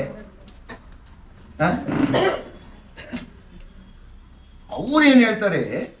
ಪವಿತ್ರಾತ್ಮನು ಬಂದಾಗ ನಮ್ಮಲ್ಲಿ ಸಿಕ್ಕಾಪಟ್ಟೆ ಇದ್ದಾನೆ ಅಂತ ಗೊತ್ತಾಗ್ಬೇಕಾದ್ರೆ ಏನ್ ಅಳ್ಳಾಡ್ಬೇಕು. ನಮ್ಮನೆ ಹತ್ರ ಒಂದು ಅವ್ರದ್ದು ಪೆಂಟಗೋಡ್ ಸಭೆ ಇದೆ. ಅಲ್ಲಿರೋರೆಲ್ಲ ನಂಗೆ ಪರಿಚಯ, ಲೇಡೀಸ್ ಪಾಪ. ಅಯ್ಯ ನಮಸ್ಕಾರ, ಅಯ್ಯ ನಮಸ್ಕಾರ. ನಾನು ಬೋಧಕ ಅಂತ ಗೊತ್ತು ಅವ್ರಿಗೆಲ್ಲ. ಕೇಳಿದಾರೆ ನನ್ನ ಮೆಸೇಜ್, ನಾವು ಯೂಟ್ಯೂಬ್ ನೋಡ್ತಾ ಇರ್ತಾರೆ ಅವರು. ಅಯ್ಯ ನಮಸ್ಕಾರ. ಬೆಳಿಗ್ಗೆ ಹೋಗುವಾಗ ಏನ್ ಫ್ರೆಶ್ ಆಗಿ ಸ್ನಾನ ಮಾಡ್ಬಿಟ್ಟು ವೈಟ್ ಡ್ರೆಸ್ ಹಾಕೊಂಡು ಏನ್ ಖುಷಿಯಾಗಿ ಹೋಗ್ತಾ ಇರ್ತಾರೆ. ಮಧ್ಯಾಹ್ನ 2 ಗಂಟೆಗೆ ನಾನು ಬರ್ತೀನಿ, ಸಭೆಗೆ ಹೋಗ್ಬಿಟ್ಟು ಬರ್ತೀನಲ್ಲ, ಈಗ ಬರ್ತಾ ಇರ್ತಾರೆ. ಯುದ್ಧ ಭೂಮಿಗೆ ಹೋಗಿ ಯುದ್ಧ ಮಾಡಿ ತಲೆ ಎಲ್ಲ ಕೆದರ್ಕೊಂಡು ಮೈ ಎಲ್ಲ ಮಾಡಿಕೊಂಡಾಗಿ ಸಿಸ್ಟರ್ ಹಲೋ ಬ್ರದರ್ ಕಂಡು ಹೋಯ್ತಾ ಇರ್ತಾರೆ. ಏನಂದ್ರೆ ಕಿರ್ಚಾಡಿ ಪರ್ಚಾಡಿ ಅರ್ಚಾಡಿ ಪರಲೋಕಕ್ಕೆ ಹೋಗ್ಬಿಟ್ಟು ಬಂದು ಅಂತ ಇವ್ರು ಹೋಗ್ತಾ ಇರ್ತಾರೆ. ಹೋಗಿ ಬಂದಿರೋದು ಎಲ್ಲಿಗೆ? ಉದ್ವೇಗ ಜಾಸ್ತಿ ಮಾಡ್ಕೊಂಡು ಹಾರಾಡ್ಬಿಟ್ಟು ಬಂದಿರ್ತಾರೆ. ಉದ್ವೇಗ ಜಾಸ್ತಿ ಆಗೋದಿಲ್ಲ. ಪವಿತ್ರಾತ್ಮನಿಂದ ನಿಮ್ದು ಉದ್ವೇಗ ಜಾಸ್ತಿ ಆಗೋದಿಲ್ಲ. ಅದು ಮನುಷ್ಯನು ಕಲ್ಪಿತವಾದ ಯೋಚನೆ ಅಷ್ಟೇ. ಇದರಿಂದ ಯಾವ ಪ್ರಯೋಜನ ಇಲ್ಲ. ಹಾಗಾದ್ರೆ ಪವಿತ್ರಾತ್ಮ ನಿಮ್ಮಲ್ಲಿ ಇದ್ದಾನೆ ಅಂತ ಗೊತ್ತಾಗೋದು ಹೇಗೆ? ಓದ್ರಿ ಮತ್ತಾಯ 7:16. ಮತ್ತಾಯ 7:16 20ನೇ ವಚನ. 2 ವಚನ ಕೂಡ ಓದ್ರಿ. ಮತ್ತಾಯ 7 ಫಲಗಳಿಂದ ಅವರನ್ನು ತಿಳುಕೊಳ್ಳುವಿರಿ. 20ನೇ ವಚನ. ಹೀಗಿರಲಾಗಿ ಅವರ ಫಲಗಳಿಂದ ಅವರನ್ನು ತಿಳಿದುಕೊಳ್ಳುವಿರಿ. ಫಲ ಅಂದ್ರೆ ಏನು? ಗಲಾತ್ಯ 5:22.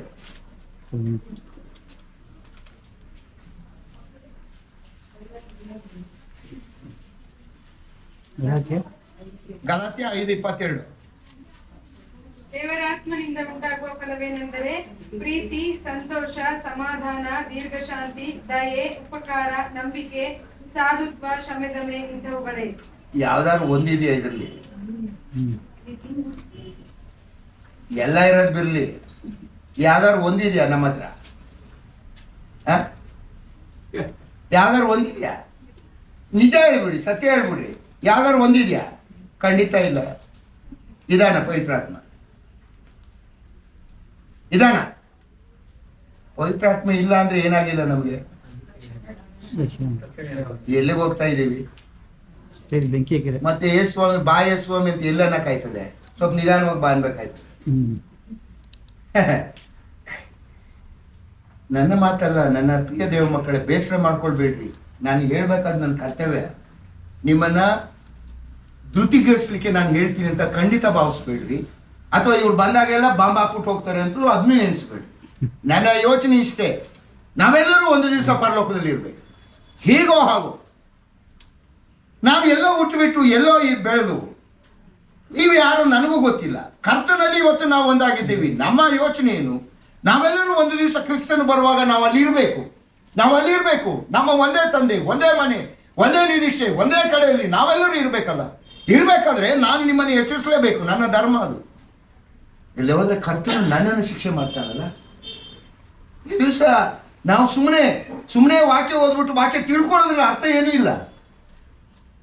ಪವಿತ್ರಾತ್ಮನಿಂದ ನೀನು ಇವತ್ತು ಹುಟ್ಟಲಿಲ್ಲ ಅಂತ ಹೇಳಿದ್ರೆ ನೀನು ಹೊಸದಾಗಿ ಹುಟ್ಟಲಿಲ್ಲ ಅಂತ ಹೇಳಿದ್ರೆ ನಿನ್ನ ರಕ್ಷಣೆ ಆಗ್ಲಿಲ್ಲ. ನಿನಗೆ ಪವಿತ್ರಾತ್ಮ ನೀನು ಯಾವಾಗ ನೀನು ಯೇಸು ಸ್ವಾಮಿ ನಂಬ್ತೀಯೋ ಪವಿತ್ರಾತ್ಮನ ದಾನ, ಸ್ನಾನ ಎಲ್ಲವೂ ಆಯ್ತು. ನಿನಗೆ ಪವಿತ್ರಾತ್ಮ ನಿನ್ನಲ್ಲಿ ಇದ್ದಾನೆ, ಆಟೋಮೆಟಿಕ್.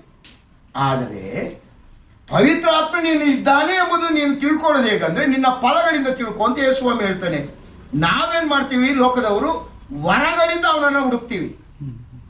ಅವ್ರು ಪೆಂಟೆಕೋಸ್ಟರು ಏನ್ ಹೇಳ್ತಾರೆ? ಪವಿತ್ರಾತ್ಮನ ದಾನ ಆಗಿದೆ ಅಂತ ಹೇಗೆ ಗೊತ್ತಾಗುತ್ತೆ? ವರ ಮುಟ್ಟಿದ ತಕ್ಷಣ ಬೀಳ್ಬೇಕಮ್ಮ. ಎಲ್ಲ ರಿವರ್ಸ್ ಗೇರು. ಯೇಸ್ವಾಮಿ ಬಳಿಗೆ ಬಿದ್ದವನು ಬಂದಾಗ ಎದ್ ನಿಂತ್ಕೋತಿದ್ನ, ಬಿದ್ದೋಗ್ತಿದ್ನ? ಎದ್ ನಿಂತ್ಕೋತಿದ್ದ. ಇವ್ರದ್ದು ಹಂಗಲ್ಲ, ನಿಂತಿರೋನು ಬೀಳ್ತಾನೆ. ಇವ್ರೇನ್ ಹೇಳ್ತಾರೆ ಅದಕ್ಕೆ? ನೋಡಿ, ಪವಿತ್ರಾತ್ಮನ ಅಭಿಷೇಕ, ಪವಿತ್ರಾತ್ಮನ ಆ ದಾನ ಎಲ್ಲರಿಗೂ ಇಲ್ಲ. ಕೆಲವರಿಗೆ ಮಾತ್ರ ನಮಗಿದೆ. ನಮಗೆ ಪವಿತ್ರಾತ್ಮ ದಾನ ಆಗಿದೆ, ಪವಿತ್ರ ಅಭಿಷೇಕ ಆಗಿದೆ. ಅದಕ್ಕೆ ಗುರುತೇನಂದ್ರೆ ನಾವು ಮಾಡುವ ಮಿರಾಕಲ್ಸ್. ದೆವ್ವ ಬಿಡಿಸ್ತೀವಿ, ಕಾಯಿಲೆ ವಾಸಿ ಮಾಡ್ತೀವಿ, ಆಮೇಲೆ ಮುಟ್ಟಿದ ತಕ್ಷಣ ಬೀಳ್ತಾರೆ. ಇದೆಲ್ಲ ಮಾಡುವಂಥದ್ದು ಎಲ್ಲರಿಗೂ ಸಿಕ್ಕೋಲ್ಲ, ಅದು ನಮಗೆ ಮಾತ್ರ ಇದೆ. ಇದು ಪವಿತ್ರಾತ್ಮ ನಮಗೆ ದಾನ. ಯಾರಿಗೆ ಇದು ಪವಿತ್ರಾತ್ಮ ದಾನ ಆಗಿದ್ದು? ಯಾರಿಗೆ?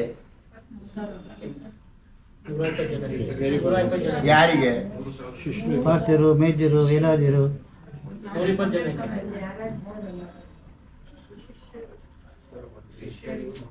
ಅದೇನೋ ಮಾದ್ರು, ಶಿಷ್ಯರು, ಅದೇನು ಮಾದರುಗಳು, ಅವರು ಇವು. ನನ್ನ ಮಾತು ಸರಿಯಾಗಿ ಅರ್ಥ ಮಾಡ್ಕೊಳ್ಳಿ. ಯೇಸು ಸ್ವಾಮಿ ನೀವು ಕಾಯಿರಿ ಅಂತ ಹೇಳೋಗಿದ್ದು ಯಾರಿಗೆ? ಶಿಷ್ಯರಿಗೆ. ನಾ ಅಪೊಸ್ತಲಕೃತ್ಯ 1:15 ಓದ್ರಿ. ಆ ದಿವಸಗಳಲ್ಲಿ ಸುಮಾರು 120 ಮಂದಿ ಸಹೋದರರು ಕೂಡಿ ಬಂದಿರಲಾಗಿ ಯೇಸು ಸ್ವಾಮಿ ಲೋಕವನ್ನು ಬಿಡುವಾಗ 120 ಜನ ವಿಶ್ವಾಸಿಗಳು ಇದ್ರು. ಇವ್ರಿಗೆ ಪವಿತ್ರಾತ್ಮ ದಾನ ಆಗಿರಲಿಲ್ಲ. ಯಾಕಾಗಿರ್ಲಿಲ್ಲ? ಯೇಸು ಸ್ವಾಮಿ ಇನ್ನೂ ಪರಲೋಕಕ್ಕೆ ಹೋಗಿರ್ಲಿಲ್ಲ. ಪರಲೋಕಕ್ಕೆ ಹೋಗದೆ ಪವಿತ್ರಾತ್ಮನ ಇವರಲ್ಲಿ ಬರಲಿಕ್ಕೆ ಸಾಧ್ಯತೆ ಇಲ್ಲ.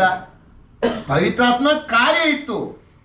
ಪವಿತ್ರಾತ್ಮನ ಇವರಲ್ಲೇ ಇರುವಂತ ಆಶೀರ್ವಾದ ಯೇಸು ಸ್ವಾಮಿ ಪರಲೋಕಕ್ಕೆ ಹೋದ್ರೆ ಮಾತ್ರ ಆತನು ಬರ್ತಾನೆ. ಈ 120 ಜನ ವಿಶ್ವಾಸಿಗಳಿಗೆ ಯೇಸು ಸ್ವಾಮಿ ಹೇಳುವುದ? 120 ಜನರಲ್ಲಿ ಯಾರೆಲ್ಲ ಸೇರಿದ್ರು? ಯೇಸು ಸ್ವಾಮಿಯ ಶಿಷ್ಯರು, ಯೇಸುವಿನ ತಾಯಿಯಾದ ಮರಿಯಳು, ಆತನ ಸಹೋದರರು. ಅಲ್ಲಿದೆ 14ನೇ ವಚನದಲ್ಲಿ ಓದ್ರಿ, ಯಾರ್ಯಾರಿದ್ರು ಅಂತಿದೆ. ಇವರೆಲ್ಲರೂ ಏಕಮನಸ್ಸಾಗಿ ದೇವರ ಪ್ರಾರ್ಥನೆಯಲ್ಲಿ ನಿರತರಾಗಿದ್ದರು. ಕೆಲವು ಮಂದಿ ಹೆಂಗಸರು ಯೇಸುವಿನ ತಾಯಿಯಾದ ಮರಿಯಳು ಆತನ ತಮ್ಮಂದಿರು ಅವರ ಸಂಗಡ ಇದ್ದರು. ಇವರೆಲ್ಲ ಸೇರಿ ಟೋಟಲ್ 120 ಜನ ಇದ್ರು. ಇವ್ರಿಗೆ ಸ್ವಾಮಿ ಹೇಳೋಗಿದ್ದು. ನಾನು ಯಾಕೆ ಈ ಮಾತು ಹೇಳ್ತೀನಿ ಅಂದ್ರೆ ತಪ್ಪು ಭಾವಿಸ್ಬೇಡ್ರಿ.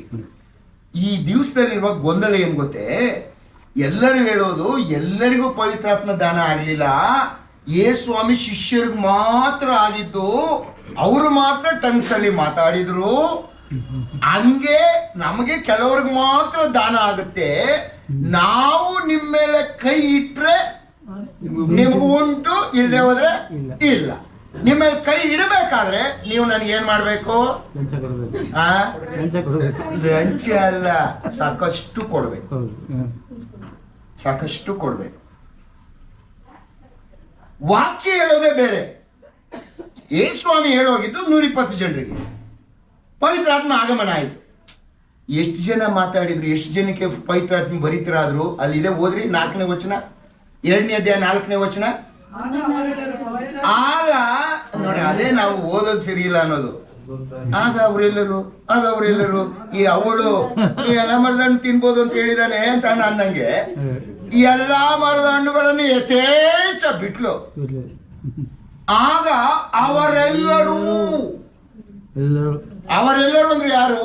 120 ಜನವು ಕೂಡ ಪವಿತ್ರಾತ್ಮನ ದಾನವನ್ನ ಹೊಂದಿದ್ರು. ಸರಿ, ಆಯ್ತು. ಇವರು ದಾನ ಹೊಂದಿಬಿಟ್ರು 120 ಜನ. ಏನಾಯ್ತು, ಅಲ್ಲಿ ಪಕ್ಕದಲ್ಲೇ ದೇವಾಲಯಕ್ಕೆ ಯಹೂದ್ಯರು ಪಂಚಾಶತಮ ಹಬ್ಬದ ಜಾತ್ರೆಗೆ ಬಂದಿದ್ರು. ಈ 120 ಜನ ಎಲ್ಲಿದ್ರು? ಈ ಹಬ್ಬ ಮಾಡ್ತಿರ್ಲಿಲ್ಲ ಇವರು. ಇವ್ರೇನ್ ಮಾಡಿದ್ರು? ಮೇಲಂತಸ್ತಿನ ಕೊಟ್ಟಿಗೆಯಲ್ಲಿ ಏನ್ ಮಾಡ್ತಾ ಇದ್ರು? ಪ್ರಾರ್ಥನೆ ನಿರತರಾಗಿದ್ರು. ಏನ್ ಪ್ರಾರ್ಥನೆ? ಸ್ವಾಮಿ ಪಸ್ಕದ ಹಬ್ಬದ ಸಮಯದಲ್ಲಿ ಆತನನ್ನ ಕೊಂದ್ರು, ಪುನರುತ್ಥಾನ ಹೊಂದಿದ, 40 ದಿವಸ ಲೋಕದಲ್ಲಿ ಇದ್ದ. ಪಂಚಾಶತಮ ದಿವಸ ಅಂದ್ರೆ ಅರ್ಥ ಏನು? ಪಸ್ಕ ಹಬ್ಬದಿಂದ 50ನೇ ದಿವಸ, ಪಂಚಾಶತ 50ನೇ ದಿವಸ. ಈ 50ನೇ ದಿವಸ ಪಂಚಾಶತಮ ಜಾತ್ರೆ, ಇಸ್ರಾಯೇಲ್ಗೆ ದೊಡ್ಡ ಜಾತ್ರೆ ಇದು. ದೇವಾಲಯಕ್ಕೆ ಸೇರಿ ಬರಬೇಕು. ಧರ್ಮೋಪದೇಶಕಾಂಡ 16 ಪ್ರಕಾರ ವರ್ಷದಲ್ಲಿ 3 ಸಲ ಗಂಡಸರೆಲ್ಲರೂ ಯೆರೂಸಲೇಮ್ ದೇವಾಲಯಕ್ಕೆ ಯೆಹೋವನ ಸನ್ನಿಧಾನದಲ್ಲಿ ಯಜ್ಞವನ್ನು ಅರ್ಪಿಸಲಿಕ್ಕೆ ಕಾಣಿಸ್ಕೊಳ್ಳೇಬೇಕಿತ್ತು. ಈ ಕಾರಣಕ್ಕೆ 16 ದೇಶಗಳಲ್ಲಿ ಚದರಿ ಹೋಗಿದ್ದ ಇಸ್ರಾಯೇಲ್ರ ಗಂಡಸರು ದೇವಾಲಯದಲ್ಲಿ ಪಂಚಾಶತ ಹಬ್ಬದ ಪ್ರಯುಕ್ತ ಯಜ್ಞವನ್ನು ಮಾಡಲಿಕ್ಕೆ ಸೇರಿ ಬಂದಿದ್ರು. ಅದೇ ಸಂದರ್ಭದಲ್ಲಿ 120 ಜನ ಸ್ವಾಮಿ ಪುನರುತ್ಥಾನ ಹೊಂದಿ ಏರಿ ಹೋದ್ಮೇಲೆ 10 ದಿವಸ ಆಗಿದೆ, ಪರಲೋಕಕ್ಕೆ ಏರಿ ಹೋದ್ಮೇಲೆ ಇವ್ರೇನ್ ಮಾಡ್ತಾ ಇದ್ರು? ಕಾಯ್ತಾ, ಸ್ವಾಮಿ ನೀನು ಹೇಳೋಗಿದ್ದಿ ಯೆರೂಸಲೇಮ್ ಬಿಡಬೇಡಿ, ನಾನು ಪವಿತ್ರಾತ್ಮ ಕಳ್ಸಿಕೊಡ್ತೇನೆ, ನಿಮ್ಮಲ್ಲೇ ಇರ್ತಾನೆ, ನಿಮಗೆ ಬಲವಾಗಿರ್ತಾನೆ ಅಂತ ನೀನು ಹೇಳಿದ್ದಿ, ನಾವು ಕಾಯ್ತಾ ಇದ್ದೀವಿ ಅಂತ ಇವರು ಪ್ರಾರ್ಥನೆಯಲ್ಲಿ ನಿರತರಾಗಿದ್ರು. ಏನಾಯ್ತು? ದೊಡ್ಡ ಒಂದು ಶಬ್ದ ಆಯ್ತು. ಈ ಶಬ್ದ ಆಗಿದ್ದು ಯಾರಿಗೆ ಗೊತ್ತೇ? ಅಲ್ಲಿ ಇದ್ರಲ್ಲ, ದೇವಾಲಯದಲ್ಲಿ ಯಹೂದ್ಯರು ಸೇರಿ ಬಂದಿದ್ರಲ್ಲ, ಅವರು ಟೆಂಪಲ್ ಅಲ್ಲಿ ಯಜ್ಞ ಮಾಡ್ಲಿಕ್ಕೆ ಬಂದವರು. ಏನು ಇದು ಇಷ್ಟು ದೊಡ್ಡ ಶಬ್ದ ಆಯ್ತಲ್ಲ ಅಂತ ಎಲ್ಲ ಏನ್ ಮಾಡಿದ್ರು? ಧಾವಿಸಿ ಬಂದ್ರು. ಎಲ್ಲಿಗೆ? ಮೇಲಂತಸ್ತಿನ ಕೊಠಡಿಗೆ 120 ಜನ ಇವರು ಪ್ರಾರ್ಥನೆ ನಿರತರಾಗಿದ್ರಲ್ಲ, ಅಲ್ಲಿಗೆ ಬಂದ್ರು. ಬಂದಾಗ ಏನಾಯ್ತು? ಇವರೆಲ್ಲರೂ ಏನ್ ಮಾಡ್ತಾ ಇದ್ರು? ಈ 16 ದೇಶದ ಜನರ ಭಾಷೆಯಲ್ಲಿ ಇವರು ಮಾತಾಡ್ತಾ ಇದ್ರು. ಬೇರೆ ಭಾಷೆ ಮಾತಾಡ್ಲಿಲ್ಲ ಅವರು, ಇವ್ರ ಭಾಷೆನ ಅವರು ಮಾತಾಡ್ತಾ ಇದ್ರು. ಓದ್ರಿ 11ನೇ ವಚನ, 2:11. ಮತಾವಲಂಬಿಗಳು, ಕೇತ್ಯರು, ಅರಬಿ ದೇಶದವರು ಆಗಿರುವ ನಾವು ನಮ್ಮ ನಮ್ಮ ಭಾಷೆಗಳಲ್ಲಿ ಇರುವ ದೇವರ ಮಹತ್ತುಗಳ ವಿಷಯವಾಗಿ ಇವರು ಭಾಷೆಗಳಲ್ಲಿ ಇವರು ದೇವರ ಮಹತ್ತುಗಳ ವಿಷಯವಾಗಿ ಹೇಳುವುದನ್ನು ಕೇಳುತ್ತೇವೆ. ಅಂದ್ರೆ ಅವ್ರ ಭಾಷೆನ ಇವ್ರು ಮಾತಾಡಿದ್ರು. ನೀವು ಕಾಲರ ಕಿಸೆ ಅಂತ ಏನೋ ಅಂತಿರ್ತೀರಿ, ನನಗ್ ಬರಲ್ಲ. ನಮ್ ಸುರೇಶ್ ಅವ್ರು ಬಿಡಲ್ಲ, ಮಾತಾಡ್ತಾನೆ ಇರ್ತಾರೆ ಅದನ್ನ. ನಾನ್ ಸಡನ್ ಆಗಿ ಇಲ್ಲಿ ನಿಂತ್ಕೊಂಡು ಸಡನ್ ಆಗಿ ಇಲ್ಲಿ ನಿಮ್ಮ ಭಾಷೆಯಲ್ಲಿ ಮಾತಾಡಕ್ ಶುರು ಮಾಡ್ಬಿಟ್ರೆ ಹಿಂಗಾಗುತ್ತೆ. ನೀವೇನ್ ಅನ್ಕೋತೀರಿ? ಇವ ಹೆಂಗೆ ನಮ್ಮ ಊಟ ಭಾಷೆ, ಇವ ಕೊಳ್ಳೆಗಾಲದಿಂದ ಬಂದು ನಮ್ಮ ಊಟ ಭಾಷೆ ಇವನ್ ಹೆಂಗ್ ಮಾತಾಡ್ತಾನೆ? ಆವತ್ತಾಗಿದ್ದರೆ 16 ದೇಶಗಳಲ್ಲಿ ಹುಟ್ಟಿದಂಥ ಯಹೂದ್ಯ ಅವರಿಗೆ ಪ್ರಾರಂಭದ ಸಭೆಯ ದಿವಸಗಳಲ್ಲಿ ಅಲ್ಲಿ ಇವರು ಏನಾಯ್ತು, ಗಲಾಟೆ ಆಯ್ತು, ಚದ್ರಿ ಹೋಗಿದ್ರು. ಅಲ್ಲಿಂದ ಹುಟ್ಟಿದಂಥ ಯಹೂದ್ಯರು ಯಹೂದ್ಯ ಭಾಷೆ ಈ ಯಾವ್ದು ಅವ್ರು ಮಾತಾಡ್ತಾ ಇದ್ದದ್ದು ಅರಾಮಿಕ್ ಮತ್ತೆ ಹೀಬ್ರು, ಇದೆರಡು ಭಾಷೆ ಬರೋಲ್ಲ ಅವರಿಗೆ. ಆ ದೇಶಗಳಲ್ಲಿ ಹುಟ್ಟಿ ಬೆಳೆದಿರೋದ್ರಿಂದ ಈಗ ಅಮೆರಿಕದಲ್ಲಿ ನಮ್ಮವ್ರಿಗೆ ಅಮೆರಿಕ ಸೇರ್ಕೊತಾರೆ, ಅಲ್ಲಿ ಮಗು ಹುಡ್ತದೆ. ಅವ್ರು ಕನ್ನಡನ ನಾವು ಕನ್ನಡ ಏನಾದ್ರು ಮಾತಾಡ್ರೆ ಅವ್ರು ಏನಡ ಅಂತಾರೆ, ಅವ್ರು ಗೊತ್ತಾಗಲ್ಲ ಅವ್ರಿಗೆ. ಕನ್ನಡಿಗರಾದ್ರೂ ಕೂಡ ಅಲ್ಲಿ ಹುಟ್ಟಿರೋದ್ರಿಂದ ಅವ್ರು ಕನ್ನಡ ಕಲೀಲಿಕ್ಕೆ ಸಾಧ್ಯತೆ ಇಲ್ಲ. ಅದೇ ರೀತಿಯಲ್ಲಿ ಅಲ್ಲಿ ಆಯ್ತು. ಇವರಿಗೆ ಅವರ ಭಾಷೆಗಳು ಮಾತ್ರ ಬರ್ತಾ ಇತ್ತು ಹೊರತು ಅರಾಮಿಕ್ ಆಗ್ಲಿ ಹಿಬ್ರು ಆಗ್ಲಿ ಬರ್ತಿರ್ಲಿಲ್ಲ. ದೇವರು ಏನ್ ಮಾಡ್ದ, ಪವಿತ್ರಾತ್ಮ ಇವರಲ್ಲಿ ಬಂದಿದ್ದಾನೆ ಎಂಬುದನ್ನು ರುಜುವಾತು ಮಾಡಲಿಕ್ಕೆ ಇವರಿಗೆ ಅವರ ಭಾಷೆಗಳನ್ನ ಮಾತನಾಡುವಂತ ಶಕ್ತಿ ಕೊಡುವಾಗ ಇವರು ಅವರ ಭಾಷೆಗಳಲ್ಲಿ ಏನಾಗ್ತಾ ಇದೆ ಎಂಬುದನ್ನು ವಿವರಿಸ್ತಾರೆ. ಎಷ್ಟು ಜನ ಇದನ್ನ ಮಾಡಿದ್ರು? 120 ಜನ. ಆಯ್ತಾ? ಇದಾಗುವಾಗ ಏನಾಯ್ತು, ಅವ್ರಿಗೆಲ್ಲ ಆಶ್ಚರ್ಯ ಆಯ್ತು. ಕೆಲವರು ಇವರು ಕುಡಿದು ಮಾತಾಡ್ತಾರೆ. ಯಾಕಂದ್ರೆ ಕುಡಿದಾಗ ನಾವು ಅನ್ಯ ಭಾಷೆ ಮಾತಾಡೋದೇ ಜಾಸ್ತಿ. ನನಗೆ ಗೊತ್ತಿಲ್ಲ, ನೋಡಿದ್ದೀನಿ. ನಮ್ಮ ಆಫೀಸ್ನಲ್ಲೇ ಇದ್ದ ಅವ ಚೌಡಪ್ಪ ಅಂತ ಸತ್ತೋದ ಬಿಡ್ರಿ ಅವನನ್ನ ಯಾವ ಇದಾದ್ರು ನನಗೆ ಸಾರ್ ಅವನು ನಿಮಗೆ ಲಾಯ್ಕು ನಿಮ್ಗೆ ಮಾತು ಕೇಳ್ತಾನೆ ಅಂತ ನನಗೆ ಪರ್ಮನೆಂಟ್ ಪಿಯೋನ್ ಅವನು. ನಾನು ಇದ್ದಷ್ಟು ವರ್ಷ ಅವನೇ ನನಗೆ ಪಿಯೋನ್, ಬೇರೆ ಯಾರನ್ನೂ ಕೊಡಲೇ ಇಲ್ಲ ನನಗೆ. ಒಳ್ಳೆ ಕೆಲಸಗಾರ. ಬಟ್ ಏನಂದ್ರೆ ಅವನು ರಾತ್ರಿ ಕುಡಿದು ಬಿಟ್ರೆ ಬೆಳಿಗ್ಗೆ ಆದ್ರೂ ಬೆಳಗ್ಗೆ ಕುಡಿದು ಬಿಡ್ತಿದ್ದ ಏನೋ ಗೊತ್ತಿಲ್ಲ ನನಗೆ, ಮತ್ತೆ ಇಳಿತಿರ್ಲಿಲ್ಲ. ಬರೀ ಇಂಗ್ಲೀಷೇ ಮಾತಾಡೋದು, ಭಾರಿ ಇಂಗ್ಲೀಷ್. ಒಂದಿನ ಅವನಿಗೇನೋ ಹೊಟ್ಟೆಲಿ ಪ್ರಾಬ್ಲಮ್ ಆಗಿತ್ತು ಅಂತ ಕುಡ್ದೆಲ್ಲ ಬಂದಿದ್ದ. ಏನು ಎಷ್ಟನೇ ಕ್ಲಾಸ್ವರೆಗೂ ಓದಿದೆ ಸ್ವಾಮಿ, ಸ್ಕೂಲ್ ಮುಖವೇ ನೋಡಿಲ್ಲ ನಾನು ಅಂದ. ಹೌದಾ, ಮತ್ತೆ ಇಂಗ್ಲೀಷ್ ಇಂಗ್ಲೀಷ್ ಮಾತಾಡ್ತೀನ? ಅಯ್ಯೋ ನಿನ್ನ ಬಂದಾಗ ಬರೀ ಇಂಗ್ಲೀಷೇ ಮಾತಾಡ್ತೀಯಲ್ಲೋ ಅಂದ್ರೆ ಹೌದು ಗೊತ್ತಾಗಲ್ಲ ಸುಮ್ಮನೆ ನನಗೆ ಅಂತಾನೆ. ಅದೇಂಗ ಅನ್ಯ ಭಾಷೆ ಮಾತಾಡ್ತಾನೋ ನನಗೆ ಗೊತ್ತಿಲ್ಲ. ಏನ್ ತಿಳ್ಕೊಂಡ್ರು ಇಲ್ಲಿ ಕೂಡ ಅಪೊಸ್ತಲರ 2ನೇ ಅಧ್ಯಾಯದಲ್ಲಿ ಅವರೆಲ್ಲರೂ ಏನ್ ಭಾವಿಸಿದ್ರಂತೆ, ಅಲ್ಲಿದ್ದ ಜನ ಇವರು ಮದ್ಯಪಾನ ಮಾಡಿದ್ದಾರೆ, ಅದರಿಂದ ಬೇರೆ ಬೇರೆ ಭಾಷೆಯಲ್ಲಿ ಮಾತನಾಡ್ತಾ ಅಂತ ತಿಳ್ಕೊಂಡ್ರಂತೆ. ಆಗ ಪೇತ್ರನ ಎದ್ದು ನಿಂತು ಹೇಳ್ತಾನೆ, ನೋ, ಈಗ ಬೆಳಿಗ್ಗೆ 9 ಗಂಟೆ ಇಷ್ಟೊತ್ತಿಗೆ ಯಾರು ಮದ್ಯಪಾನ ಮಾಡೋದಿಲ್ಲ, ಇದು ಪವಿತ್ರ ಆತ್ಮನನ್ನ ಕಳಿಸ್ಕೊಡ್ತೇನೆ ಅಂತ ಯೇಸುಸ್ವಾಮಿ ಹೇಳೋಗಿದ್ದ. ಪವಿತ್ರ ಆತ್ಮನ ಆಗಮನ ಆಗಿದೆ, ಪವಿತ್ರ ಆತ್ಮನ ಶಕ್ತಿಯಿಂದ ಅವರು ನಿಮ್ಮ ಭಾಷೆಗಳಲ್ಲಿ ಮಾತನಾಡ್ತಾ ಇದ್ದಾರೆ ಅಂತ ವಿವರಿಸಿದ. ಈ ವಿವರಣೆ ಆಗುವಾಗ ಅವ್ರು ಏನ್ ಮಾಡಿದ್ರು, ವರ್ಸ್ 37 and 38 ಓದ್ರಿ. ಏನಾಯ್ತು? ಅಪೊಸ್ತಲರ 2ನೇ ಅಧ್ಯಾಯ 37 ಮತ್ತೆ 38ನೇ ವಚನ. ಅವರು ಕೇಳಿ, ಯಾರು? ಆ ಯಹೂದ್ಯರು, ಪಕ್ಕದಲ್ಲಿ ಆ ಹಬ್ಬಕ್ಕೆ ಬಂದಿದ್ದಂತ ಯಹೂದ್ಯರು, ಸಾವಿರಾರು ಜನ ಯಹೂದ್ಯರು ಕೇಳಿದ್ರು. ಏನ್ ಕೇಳಿದ್ರು? ಅಲುಗುಂದಿಟ್ಟಾಗಿ ಪೇತ್ರನನ್ನು ಉಳಿದ ಅಪೊಸ್ತಲರನ್ನು, ಸಹೋದರರೇ, ನಾವೇನು ಮಾಡಬೇಕು ಎಂದು ಕೇಳಲು. ಏನಕ್ಕೆ ನಾವೇನ್ ಮಾಡಬೇಕು ಅಂತ?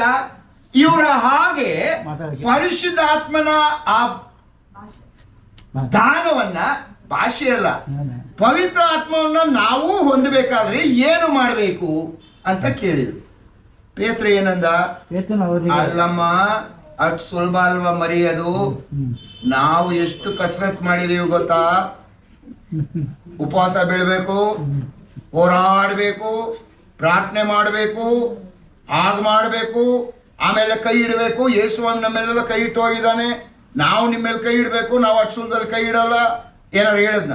ಏನ್ ಹೇಳ್ದ ಕೇಳಿಸ್ಕೊಳ್ಳಿ. ಏನ್ ಹೇಳ್ದ? ಪೇತ್ರನು ಅವರಿಗೆ, ನಿಮ್ಮ ಪಾಪಗಳ ಪರಿಹಾರವಾಗುವುದಕ್ಕಾಗಿ ನಿಮ್ಮಲ್ಲಿ ಪ್ರತಿಯೊಬ್ಬರು ದೇವರ ಕಡೆಗೆ ತಿರುಗಿಕೊಂಡು ಯೇಸು ಕ್ರಿಸ್ತನ ಹೆಸರಿನ ಮೇಲೆ ದೀಕ್ಷಾಸ್ನಾನ ಮಾಡಿಸಿಕೊಳ್ಳಿರಿ. ಆಗ ನೀವು ಪವಿತ್ರಾತ್ಮ ದಾನವನ್ನ ಹೊಂದುವಿರಿ. ಯಾವಾಗ? ಏನ್ ಕಂಡೀಷನ್ ಏನು? ಪವಿತ್ರ ಆತ್ಮ ನೀವು ಹೊಂದಬೇಕಾದ್ರೆ, ಪವಿತ್ರ ಆತ್ಮ ನಿಮ್ಮಲ್ಲಿ ಬರ್ಬೇಕಾದ್ರೆ, ಅಥವಾ ಪವಿತ್ರ ಆತ್ಮ ಸ್ನಾನ ಆಗ್ಬೇಕಾದ್ರೆ ಏನ್ ಮಾಡ್ಬೇಕು? ನೀವು ದೇವರ ಕಡೆಗೆ ತಿರ್ಕೊಳ್ಬೇಕಂದ್ರೆ ಫೋಟೋ ಇಟ್ಬಿಟ್ಟು ಆ ಕಡೆ ತಿರ್ಗೋದು. ನಿಮ್ಮ ಪಾಪಗಳಿಗೆ ಪಶ್ಚಾತ್ತಾಪ ಪಡಿರಿ. ನಾನು ಪಾಪಿ ಅಂತ ಒಪ್ಪಿಕೊಳ್ಳ್ರಿ ಅಂತ ಅರ್ಥ ಆದ ಅಷ್ಟೇ. ಪಾಪಿ ಅಂತ ಒಪ್ಕೋ, ಆಮೇಲೆ ಕರ್ತನ ಕಡೆಗೆ ತಿರ್ಕೋ. ಕರ್ತನ, ನೀನೇ ನನ್ನ ದೇವರು. ಅದೇನೆಂದ್ರೆ ನೀನು ಯೇಸುವನ್ನೇ ಕರ್ತನೆಂದು ಬಾಯಿಂದ ಏರಿಕೆ ಮಾಡಿ ದೇವರು ಆತನ ಸತ್ವವನ್ನು ಎಬ್ಬಿಸಿದ್ದಾನೆಂದು ಹೃದಯದಲ್ಲಿ ನಂಬಿದರೆ ನೀನು ರಕ್ಷಣೆ ಆಗುವುದು ಅಂತ ಪೌಲನ್ ಬರಿತಾನಲ್ವಾ, ರೋಮ 10:9. ನೀನು ಅದನ್ನು ಮಾಡು. ಯೇಸುವಿನ ಕಡೆಗೆ ತಿರುಗಿಕೋ, ಯೇಸುವನ್ನ ದೇವರು ಅಂತ ಒಪ್ಕೋ, ಆಮೇಲೆ ಯೇಸು ಕ್ರಿಸ್ತನ ಹೆಸರಿನ ಮೇಲೆ ದೀಕ್ಷಾಸ್ನಾನ ಮಾಡಿಸ್ಕೋ. ಆಗ ನೀವು ಪವಿತ್ರಾತ್ಮವನ್ನು ಆಟೋಮೆಟಿಕ್ ಪವಿತ್ರಾತ್ಮನಾಗಿದೆ ಅನ್ನೋದಕ್ಕೆ ಗುರುತು. ಅದರಿಂದ ನೀವು ಕಾಯಬೇಕು, ಹೋರಾಡಿ ಪಡಿಬೇಕು. ಪಡಿಬೇಕಾದ್ರೆ ಬಹಳಷ್ಟು ಕಸರತ್ತು ಮಾಡಬೇಕು, ಅಷ್ಟು ಸುಲಭವಾಗಿ ಸಿಗೋದಿಲ್ಲ, ಎಲ್ಲರಿಗೂ ಸಿಕ್ಕೋಲ್ಲ ಅಂತ ಅವ್ರು ಹೇಳ್ತಾರೆ. ಯೇಸುಸ್ವಾಮಿ ಹೇಳ್ತಾನೆ ನೋ, ಓದ್ರಿ ಯೇಸುಸ್ವಾಮಿ ಏನ್ ಹೇಳ್ತಾನೆ, ವರಗಳ ಬಗ್ಗೆ ಯೇಸುಸ್ವಾಮಿ ಮಾತಾಡಿದಾನೆ. ಮತ್ತಾಯನ ಬರೆಸುವಾರ್ತೆ 7ನೇ ಅಧ್ಯಾಯ 21-23 ಏನ್ ಹೇಳ್ತಾನೆ ಯೇಸುಸ್ವಾಮಿ? ನನ್ನನ್ನು ಸ್ವಾಮಿ ಸ್ವಾಮಿ ಎನ್ನುವರೆಲ್ಲರೂ ಪರಲೋಕ ರಾಜ್ಯದಲ್ಲಿ ಸೇರುವವರೆಂದು ನೆನೆಸಬೇಡಿರಿ. ಪರಲೋಕದಲ್ಲಿರುವ ನನ್ನ ತಂದೆ ಚಿಕ್ಕದಂತೆಯೇ ನಡೆಯುವವನ್ನೇ ಪರಲೋಕ ರಾಜ್ಯಕ್ಕೆ ಸೇರುವನು. ಸ್ವಾಮಿ ಸ್ವಾಮಿ ನಿಮ್ಮ ಹೆಸರಿನ ಮೇಲೆ ನಾವು ಬೋಧನೆ ಹೇಳಲಿಲ್ಲವೇ? ನಿಮ್ಮ ಹೆಸರಿನ ಮೇಲೆ ದೇವಗಳನ್ನು ಬಿಡಿಸಲಿಲ್ಲವೇ?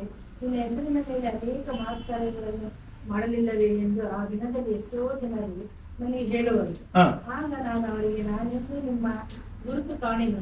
ಧರ್ಮವನ್ನು ಮೀರಿ ನಡೆಯುವವರೇ, ನನ್ನಿಂದ ಗತಿಗೆ ಹೋಗಿರಿ ಎಂದು ಎಲ್ಲರ ಮುಂದೆ ಹೇಳಿಬಿಡುವೆನು. ನೋಡ್ರಿ, ಇವರು ವರ ಇದೆ ಇವ್ರಿಗೆ. ಯೇಸುಸ್ವಾಮಿ ಮಾತು ನನ್ನ ಮಾತಲ್ಲ, ಇದು ವರ ಇದೆ ಇವ್ರಿಗೆ. ಹಾಗಾದ್ರೆ ಯೇಸುಸ್ವಾಮಿ ಮಾತಿನ ಪ್ರಕಾರ ಮನುಷ್ಯನಿಗೆ ಕರ್ತನ ಬಿಟ್ಟು ಬೇರೆ ರೀತಿ ವರಗಳು ಇದೆ ಅಂತ ಯೇಸುಸ್ವಾಮಿ ಮಾತಿನ ಅರ್ಥ. ನಮಗೆ ನ್ಯಾಚುರಲ್ ಗಿಫ್ಟ್ ಇದೆ, ಜ್ಞಾನ. 2, ನೀವು ಮೋಶೆ ಎಲ್ಲಿಗೆ ಹೋದ? ಐಗುಪ್ತಕ್ಕೆ ಹೋದ. ಇವನೇನ್ ಮಾಡ್ದ? ದೊಡ್ಡದಾಗಿ ಹೋದ. ಇವನ್ ಕೈಲಿ ಒಂದು ಕೋಲ್ ಇತ್ತಲ್ಲ, ಅವನೇನ್ ತಿಳ್ಕೊಂಬಿಟ್ಟ, ಇದು ಅಂತ ನ್ಯೂಕ್ಲಿಯರ್ ಬಾಂಬ್ ಇದ್ದಂಗೆ ಕೋಲು. ಇದಿದ್ರೆ ಅವನ ಅಪಾರ ನಡ್ಗೋಗ್ಬಿಡ್ತಾನೆ ಅಂತ ಬಿಟ್ಟ. ಏನಾಯ್ತು? ಅವನೇನ್ ಮಾಡ್ದ? ಕೈ ತಡ್ದ. ಯಾರಿಗೆ? ಜೋಯಿಸರ್ಗೆ. ಅವನೇನೋ ಬಿಡ್ತಾವನೆ ನೋಡೋ ಅಂದ. ಅವ್ರೇನ್ ಮಾಡಿದ್ರು? ಅವರು ಕೋಲ್ನೇ ಬಿಸಾಡಿದ್ರು. ನಾವು ಬಿಸಾಡಿದ್ರು, ಅವರು ಕೋಲ್ ಬಿಸಾಡಿದ್ರು. ಏನಾಯ್ತದು? ಅಲ್ಲಿ ವಾಕ್ಯದಲ್ಲಿ ಏನಿದೆ ಗೊತ್ತಾ ನಿಮಗೆ? ಗುಪ್ತ ವಿದ್ಯೆಯಿಂದ, ಅವರ ಗುಪ್ತ ವಿದ್ಯೆಯಿಂದ ಅಂದ್ರೆ ನ್ಯಾಚುರಲ್ ಸೈನ್ಸ್ ಇದೆ. ಯೇಸುಸ್ವಾಮಿ ಮಾತು, ದೇವರ ವಾಕ್ಯ ಹೇಳ್ತದೆ, ನ್ಯಾಚುರಲ್ ಸೈನ್ಸ್, ನ್ಯಾಚುರಲ್ ವರ ಇದೆ, ನೇಚರ್, ಅದರ ಶಕ್ತಿಯಿಂದಲೂ ಮಾಡ್ತಾರೆ ಮಿರಾಕಲ್ಸ್. 2, ಸೈತಾನನು ಮಿರಾಕಲ್ ವರ್ಕ. ಸೈತಾನ್ is a great miracle work. ನನ್ನ ಮಾತಲ್ಲ ಇದು. ಮತ್ತಾಯ 24-24 ಓದ್ರಿ. ಯೇಸುಸ್ವಾಮಿ ಏನ್ ಹೇಳ್ತಾನೆ? ಮತ್ತಾಯ 24-24.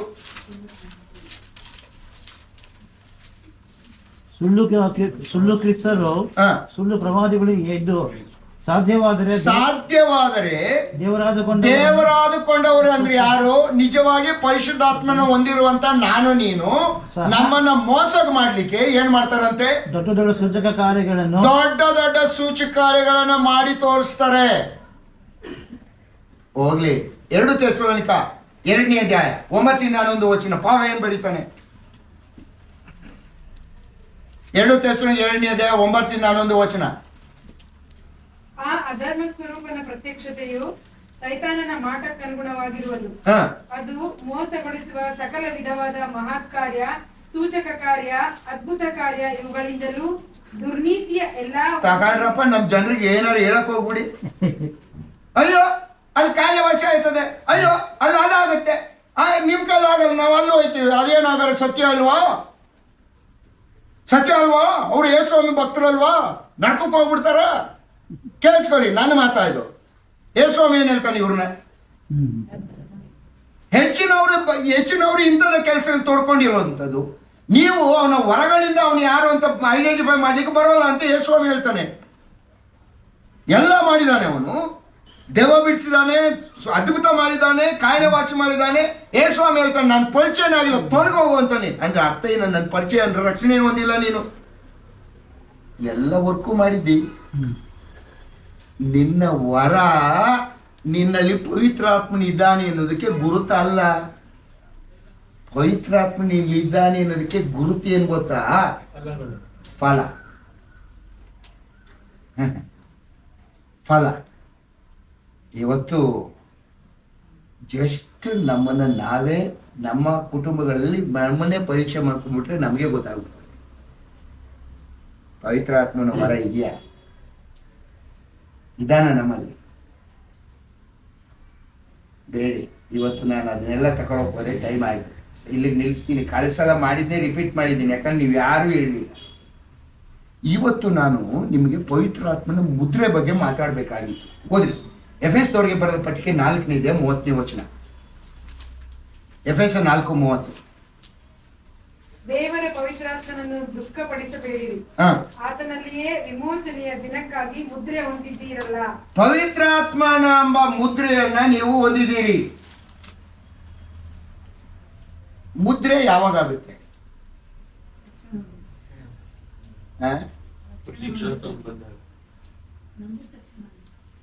ನಂಬಿದ ತಕ್ಷಣ ಮುದ್ರೆ ಆಗೋಯ್ತದ? ಸಿಸ್ಟರ್, ನಾನ್ ಕೇಳ್ತಾ ಇರೋದು ಪವಿತ್ರಾತ್ಮ ನೀವು ಯಾವಾಗ ಬಂದ ಅಂತಲಲ್ಲ, ಮುದ್ರೆ ಯಾವಾಗ ಆಗುತ್ತೆ ಅಂತ ನಾನು ಕೇಳ್ತಾ ಇರೋದು.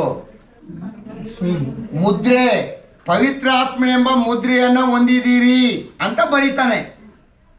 ಈ ಪವಿತ್ರಾತ್ಮನೆಂಬ ಮುದ್ರೆ ನಿಮಗ ಆಗೋದು ಯಾವಾಗ? ಏನು ಮಾಡಬೇಕು ಮುದ್ರೆ ಹೊಂದಕ್ಕೆ? ಏನದು ಪವಿತ್ರಾತ್ಮ ಎಂಬ ಮುದ್ರೆ ಅನ್ನೋದು? ರೌಂಡ್ ಶೀಲ, ಸ್ಕ್ವೇರ್ ಶೀಲ? ಎಲ್ಲಿ ಹೊಡೆದಿರ್ತಾನೆ ಮುದ್ರೆ?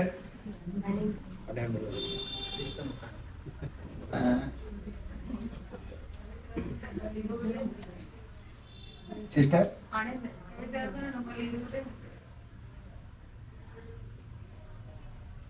2 ಕೊರಿಂಥ 1:22. 2 ಕೊರಿಂಥ 1:22. ನಮ್ಮ ಮೇಲೆ ಮುದ್ರೆ ಹಾಕಿ ನಮ್ಮ ಹೃದಯಗಳಲ್ಲಿ ಪವಿತ್ರಾತ್ಮನನ್ನು ಸಂಚಾರವಾಗಿ ಅನುಗ್ರಹಿಸಿದ್ದಾನೆ. ಸಂಚಾರಕಾರ ಅಲ್ಲ, ಸಂಚಾರವಾಗಿ ಇಟ್ಟಿದ್ದಾನೆ. ಮುದ್ರೆ ಅಂದ್ರೆ ಸೀಲ್ ಅಲ್ಲ. ಪವಿತ್ರಾತ್ಮ ನಿನ್ನಲ್ಲಿ ಇರದೇ ಮುದ್ರೆ. ಪವಿತ್ರಾತ್ಮ ನಿನ್ನಲ್ಲಿ ಇರದೇ ಮುದ್ರೆ. ಸರಿ, ಎಫೆಸ 4:30 ಬರೀತಾನೆ ಪವಿತ್ರಾತ್ಮನೆಂಬ ಮುದ್ರೆಯನ್ನು ಹೊಂದಿದ್ರಿ ಅಂತ ಬರೀತಾನೆ. 2 ಕೊರಿಂಥ 1:27 ಬರೀತಾನೆ ನೀವು ಪವಿತ್ರಾತ್ಮನು ನಿಮ್ಮಲ್ಲಿ ಇರುವುದೇ ಆ ಮುದ್ರೆ ಅಂತ ಬರೀತಾನೆ. ಈ ಮುದ್ರೆ ಆಗದು ಯಾವಾಗ?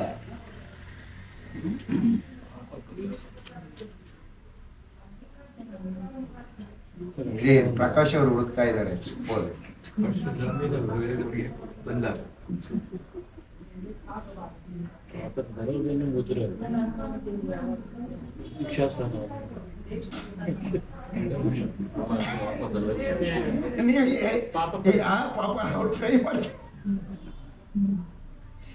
ಅದಕ್ಕೆ ಸುರೇಶ್ ಅವರು ಇವ್ನು ಏನ್ ಸುಮ್ಮನೆ ಟೈಪ್ ತಗೋತಾ ಇದ್ದಾನೆ ಅಂತ ದೀಕ್ಷಾ ನಾದಾಗ ಪದ ಇರ್ಲಿ ಬಿಡಿ ತಗೊಳ್ಳಿ ಇಟ್ಕೊಳ್ಳಿ. ಓದ್ರಿ ಎಫೆಸ 1:13-14. ನೀವು ಓದಿದ್ದೀರಿ, ನೀವು ನೆನಪಿನಲ್ಲಿ ಇಟ್ಕೊಳ್ಳಲ್ಲ ಅಷ್ಟೇ. ನಾನು ಹೇಳ್ತಾ ಇರೋದು ಗೊತ್ತಿದೆ ನಿಮ್ಗೆ. ಎಫೆಸ 1:13-14. ನಿಮ್ಮ ರಕ್ಷಣೆಯ ವಿಷಯವಾದ ಸುವಾರ್ತೆ ಎಂಬ ಸತ್ಯವಾಕ್ಯವನ್ನು ಕೇಳಿ ಕ್ರಿಸ್ತನಲ್ಲಿ ನಂಬಿಕೆ ಇಟ್ಟವರಾದ ನೀವು ಸಹ ವಾಗ್ದಾನ ಮಾಡಲ್ಪಟ್ಟ ಪವಿತ್ರಾತ್ಮನೆಂಬ ಮುದ್ರೆಯನ್ನ ಹೊಂದಿದಿರಿ. ಅಂದ್ರೆ ಮುದ್ರೆ ಆಗಕ್ಕೆ ಕಂಡೀಷನ್ ಏನು? ವಾಕ್ಯ ಕೇಳಬೇಕು, ಕೇಳಿ ನಂಬಬೇಕು. ನಂಬಿದಾಗ ಆಟೋಮೆಟಿಕ್ ಪವಿತ್ರಾತ್ಮ ಮುದ್ರೆ ಆಯ್ತು. ಆಗಿದೆಯಾ? ಈ ಮುದ್ರೆ ಎಲ್ಲರಿಗೂ ಆಗ್ತದೆ. ಈ ಮುದ್ರೆ ಕೇವಲ ಕೆಲವರಿಗೆ ಮಾತ್ರ ಅಲ್ಲ, ನಂಬಿದವರು ಎಲ್ಲರಿಗೂ ಆಗ್ತದೆ. ಈ ಮುದ್ರೆ ಮಾಡಬೇಕಾದ್ರೆ ದೇವರು ನಿನ್ನ ಭಕ್ತಿಯನ್ನು ನೋಡಲ್ಲ. ಓದ್ರಿ 1 ಕೊರಿಂಥ 3:1 1ನೇ ವಚನ. 1 ಕೊರಿಂಥ 3:1. ಸಹೋದರರೇ, ನಾನೆಂದು ದೇವರಾತ್ಮನಿಂದ ನಡೆಸಿಕೊಳ್ಳುವವರಿಗೆ ತಕ್ಕಂತೆ ನಿಮ್ಮ ಸಂಗಡ ಮಾತಾಡಲಾರದೆ ಪ್ರಪಂಚಿಕರು ಕ್ರಿಸ್ತನ ವಿಷಯದಲ್ಲಿ ಎಲೆಗೂಸುಗಳು ಆಗಿರುವಂತವರಿಗೆ ತಕ್ಕಂತೆ ನಿಮ್ಮ ಸಂಗಡ ಮಾತಾಡಬೇಕಾಯಿತು. ಗಮನಿಸ್ರಿ, ಈಗ ಅದೇ ಕೊರಿಂಥ ಸಭೆಯ ವಿಶ್ವಾಸಿಗಳಿಗೆ ಬರೆಯುವಾಗ ಏನ್ ಬರೀತಾನೆ? ನೀವು ಎಳೆ ಕೂಸುಗಳು, ಪ್ರಾಪಂಚಿಕರು, you are a carnal Christians. ನೀವು ಭಕ್ತಿಯಲ್ಲಿ ವೃದ್ಧಿ ಹೊಂದಲಿಲ್ಲ. ನೀವು ಬರೇ ಹಾಲು ಕುಡ್ಕೊಂಡಿದ್ದೀರಿ. ಯಾರು? ನಮ್ಮ ಬಸವಡಿ ಸಭೆ. ನೀವು ಭಕ್ತಿಯಲ್ಲಿ ವೃದ್ಧಿ ಒಂದು ಕ್ಷಮಿಸ್ರಿ, ಬೇಸರ ಮಾಡ್ಕೋಬೇಡ್ರಿ. ಕೊರಿಂಥ ಸಭೆಗೆ ಅನ್ವಯ ನಮಗೆ ಬರೀತಾ ಇರೋದು ಅವನು. ಈ ಒಂದು you are a carnal Christians. ನಿಮ್ಮ ಜೊತೆಯಲ್ಲಿ ನಾನು ಮಾತಾಡುವಾಗ ಕಾರ್ನಲ್ ಕ್ರಿಶ್ಚಿಯನ್ಸ್, ನೀವು ಬೆಳವಣಿಗೆ ಇಲ್ಲ, ನಿಮ್ಮಲ್ಲಿ ಲೋಕ ಸಂಬಂಧವಾದ ಕಾರ್ಯಗಳಲ್ಲೇ ತೊಡಗಿಸ್ಕೊಂಡಿದ್ದೀರಿ ನೀವು ಅಂತ ಬರೀತಾವನೆ. ಆ ಬರೆದಂತ ವಿಶ್ವಾಸಿಗಳಿಗೆ ಏನಂತ ಬರೀತಾ ಇದೀನಿ? 2 ಕೊರಿಂಥ 1:22 ಓದಿದ್ರಲ್ಲ, 2 ಕೊರಿಂಥ 1:22 ಏನಂತ ಬರೀತಾನೆ ಇವರಿಗೆ?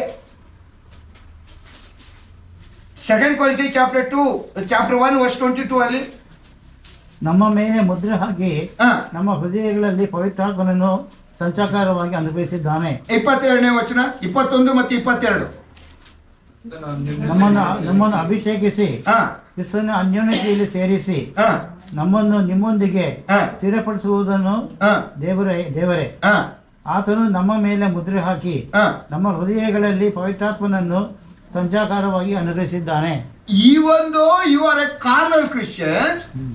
ಈ ಒಂದು ನೀವು ಭಕ್ತಿಯಲ್ಲಿ ಇಲ್ಲ, ಬಟ್ ನೀವು ನಂಬಿದಿರಿ. ನಂಬಿರುವುದರಿಂದ ನಿಮ್ಮಲ್ಲಿ ಪವಿತ್ರಾತ್ಮನ ಆ ಮುದ್ರೆ ಆಗೋಗಿದೆ. ಎಷ್ಟು ಜನ ಇದ್ದೀವಿ ಅಂತವ್ರು ಇಲ್ಲಿ ಮುದ್ರೆ ಆಗಿರೋರು? ಈಗ ಧೈರ್ಯವಾಗಿರ್ಬೋದು, ಪರವಾಗಿಲ್ಲ ಬಿಡಿ, ಪರವಾಗಿಲ್ಲ ಬಿಡಿ. ಯಾವ್ದೋ ಗ್ರೂಪ್ ಹೋಟೆಲ್ ಆಗಿದೆಯಲ್ಲ, ಒಂದೇ LGBT. ನೋಡ್ರಿ, ಕರ್ತನ ನಂಬುವಾಗ ಎಲ್ಲಾ ಕಾರ್ಯ ಅಟ್ ಎ ಟೈಮ್. ಪವಿತ್ರಾತ್ಮನ ಆಗಮನ, ಪವಿತ್ರಾತ್ಮನ ಸ್ನಾನ, ಪವಿತ್ರಾತ್ಮನ ದಾನ, ಪವಿತ್ರಾತ್ಮನ ಮುದ್ರೆ, ಎಲ್ಲದಕ್ಕೂ ಒಂದೇ ಒಂದು ಕೆಲಸ, ನೀನು ಯೇಸುವನ್ನು ನಂಬಬೇಕು. ನಂಬಿದ ತಕ್ಷಣ ಪವಿತ್ರಾತ್ಮ ನಿಮ್ಮಲ್ಲಿ ಬಂದ, ಮುದ್ರೆಯಾಗಿ ನಿಮ್ಮಲ್ಲಿ ಇದ್ದಾನೆ. ಪಾಪ ಮಾಡಿದ್ರೆ ಪವಿತ್ರಾತ್ಮನ್ ಬಿಟ್ಟು ಹೊಟ್ಟೋಯ್ತಾನ.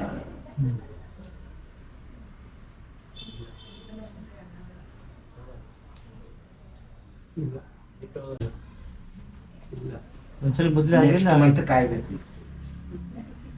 ನೆಕ್ಸ್ಟ್ ಮಂತ್ ಕಾಯ್ಬೇಕು. ಅಲ್ಲಿವರೆಗೂ ಸುಧಾರಿಸ್ಕೊಳ್ಳಿ, ಅಲ್ಲಿವರೆಗೂ ಸುಧಾರಿಸ್ಕೊಳ್ಳಿ. ಅಷ್ಟು ಸುಲಭದಲ್ಲಿ ತೀರ್ಮಾನಕ್ಕೆ ಬರಬೇಡಿ. ಯೇಸುಸ್ವಾಮಿ ನಂಬುವಾಗ ಪರಿಶುದ್ಧಾತ್ಮ ನಿಮ್ಮಲ್ಲಿ ಇದ್ದಾನೆ. ಈ ಒಂದು ಯಾರ ಕಾರ್ನಲ್ ಕ್ರಿಶ್ಚಿಯನ್ ನಂಬಿಕೆ ನೀನು ಇಟ್ಟಿರೋದನ್ನ ಯೇಸುಸ್ವಾಮಿ ಮೇಲೆ ನಿಮ್ಮಲ್ಲಿ ಬರ್ತಾನೆ.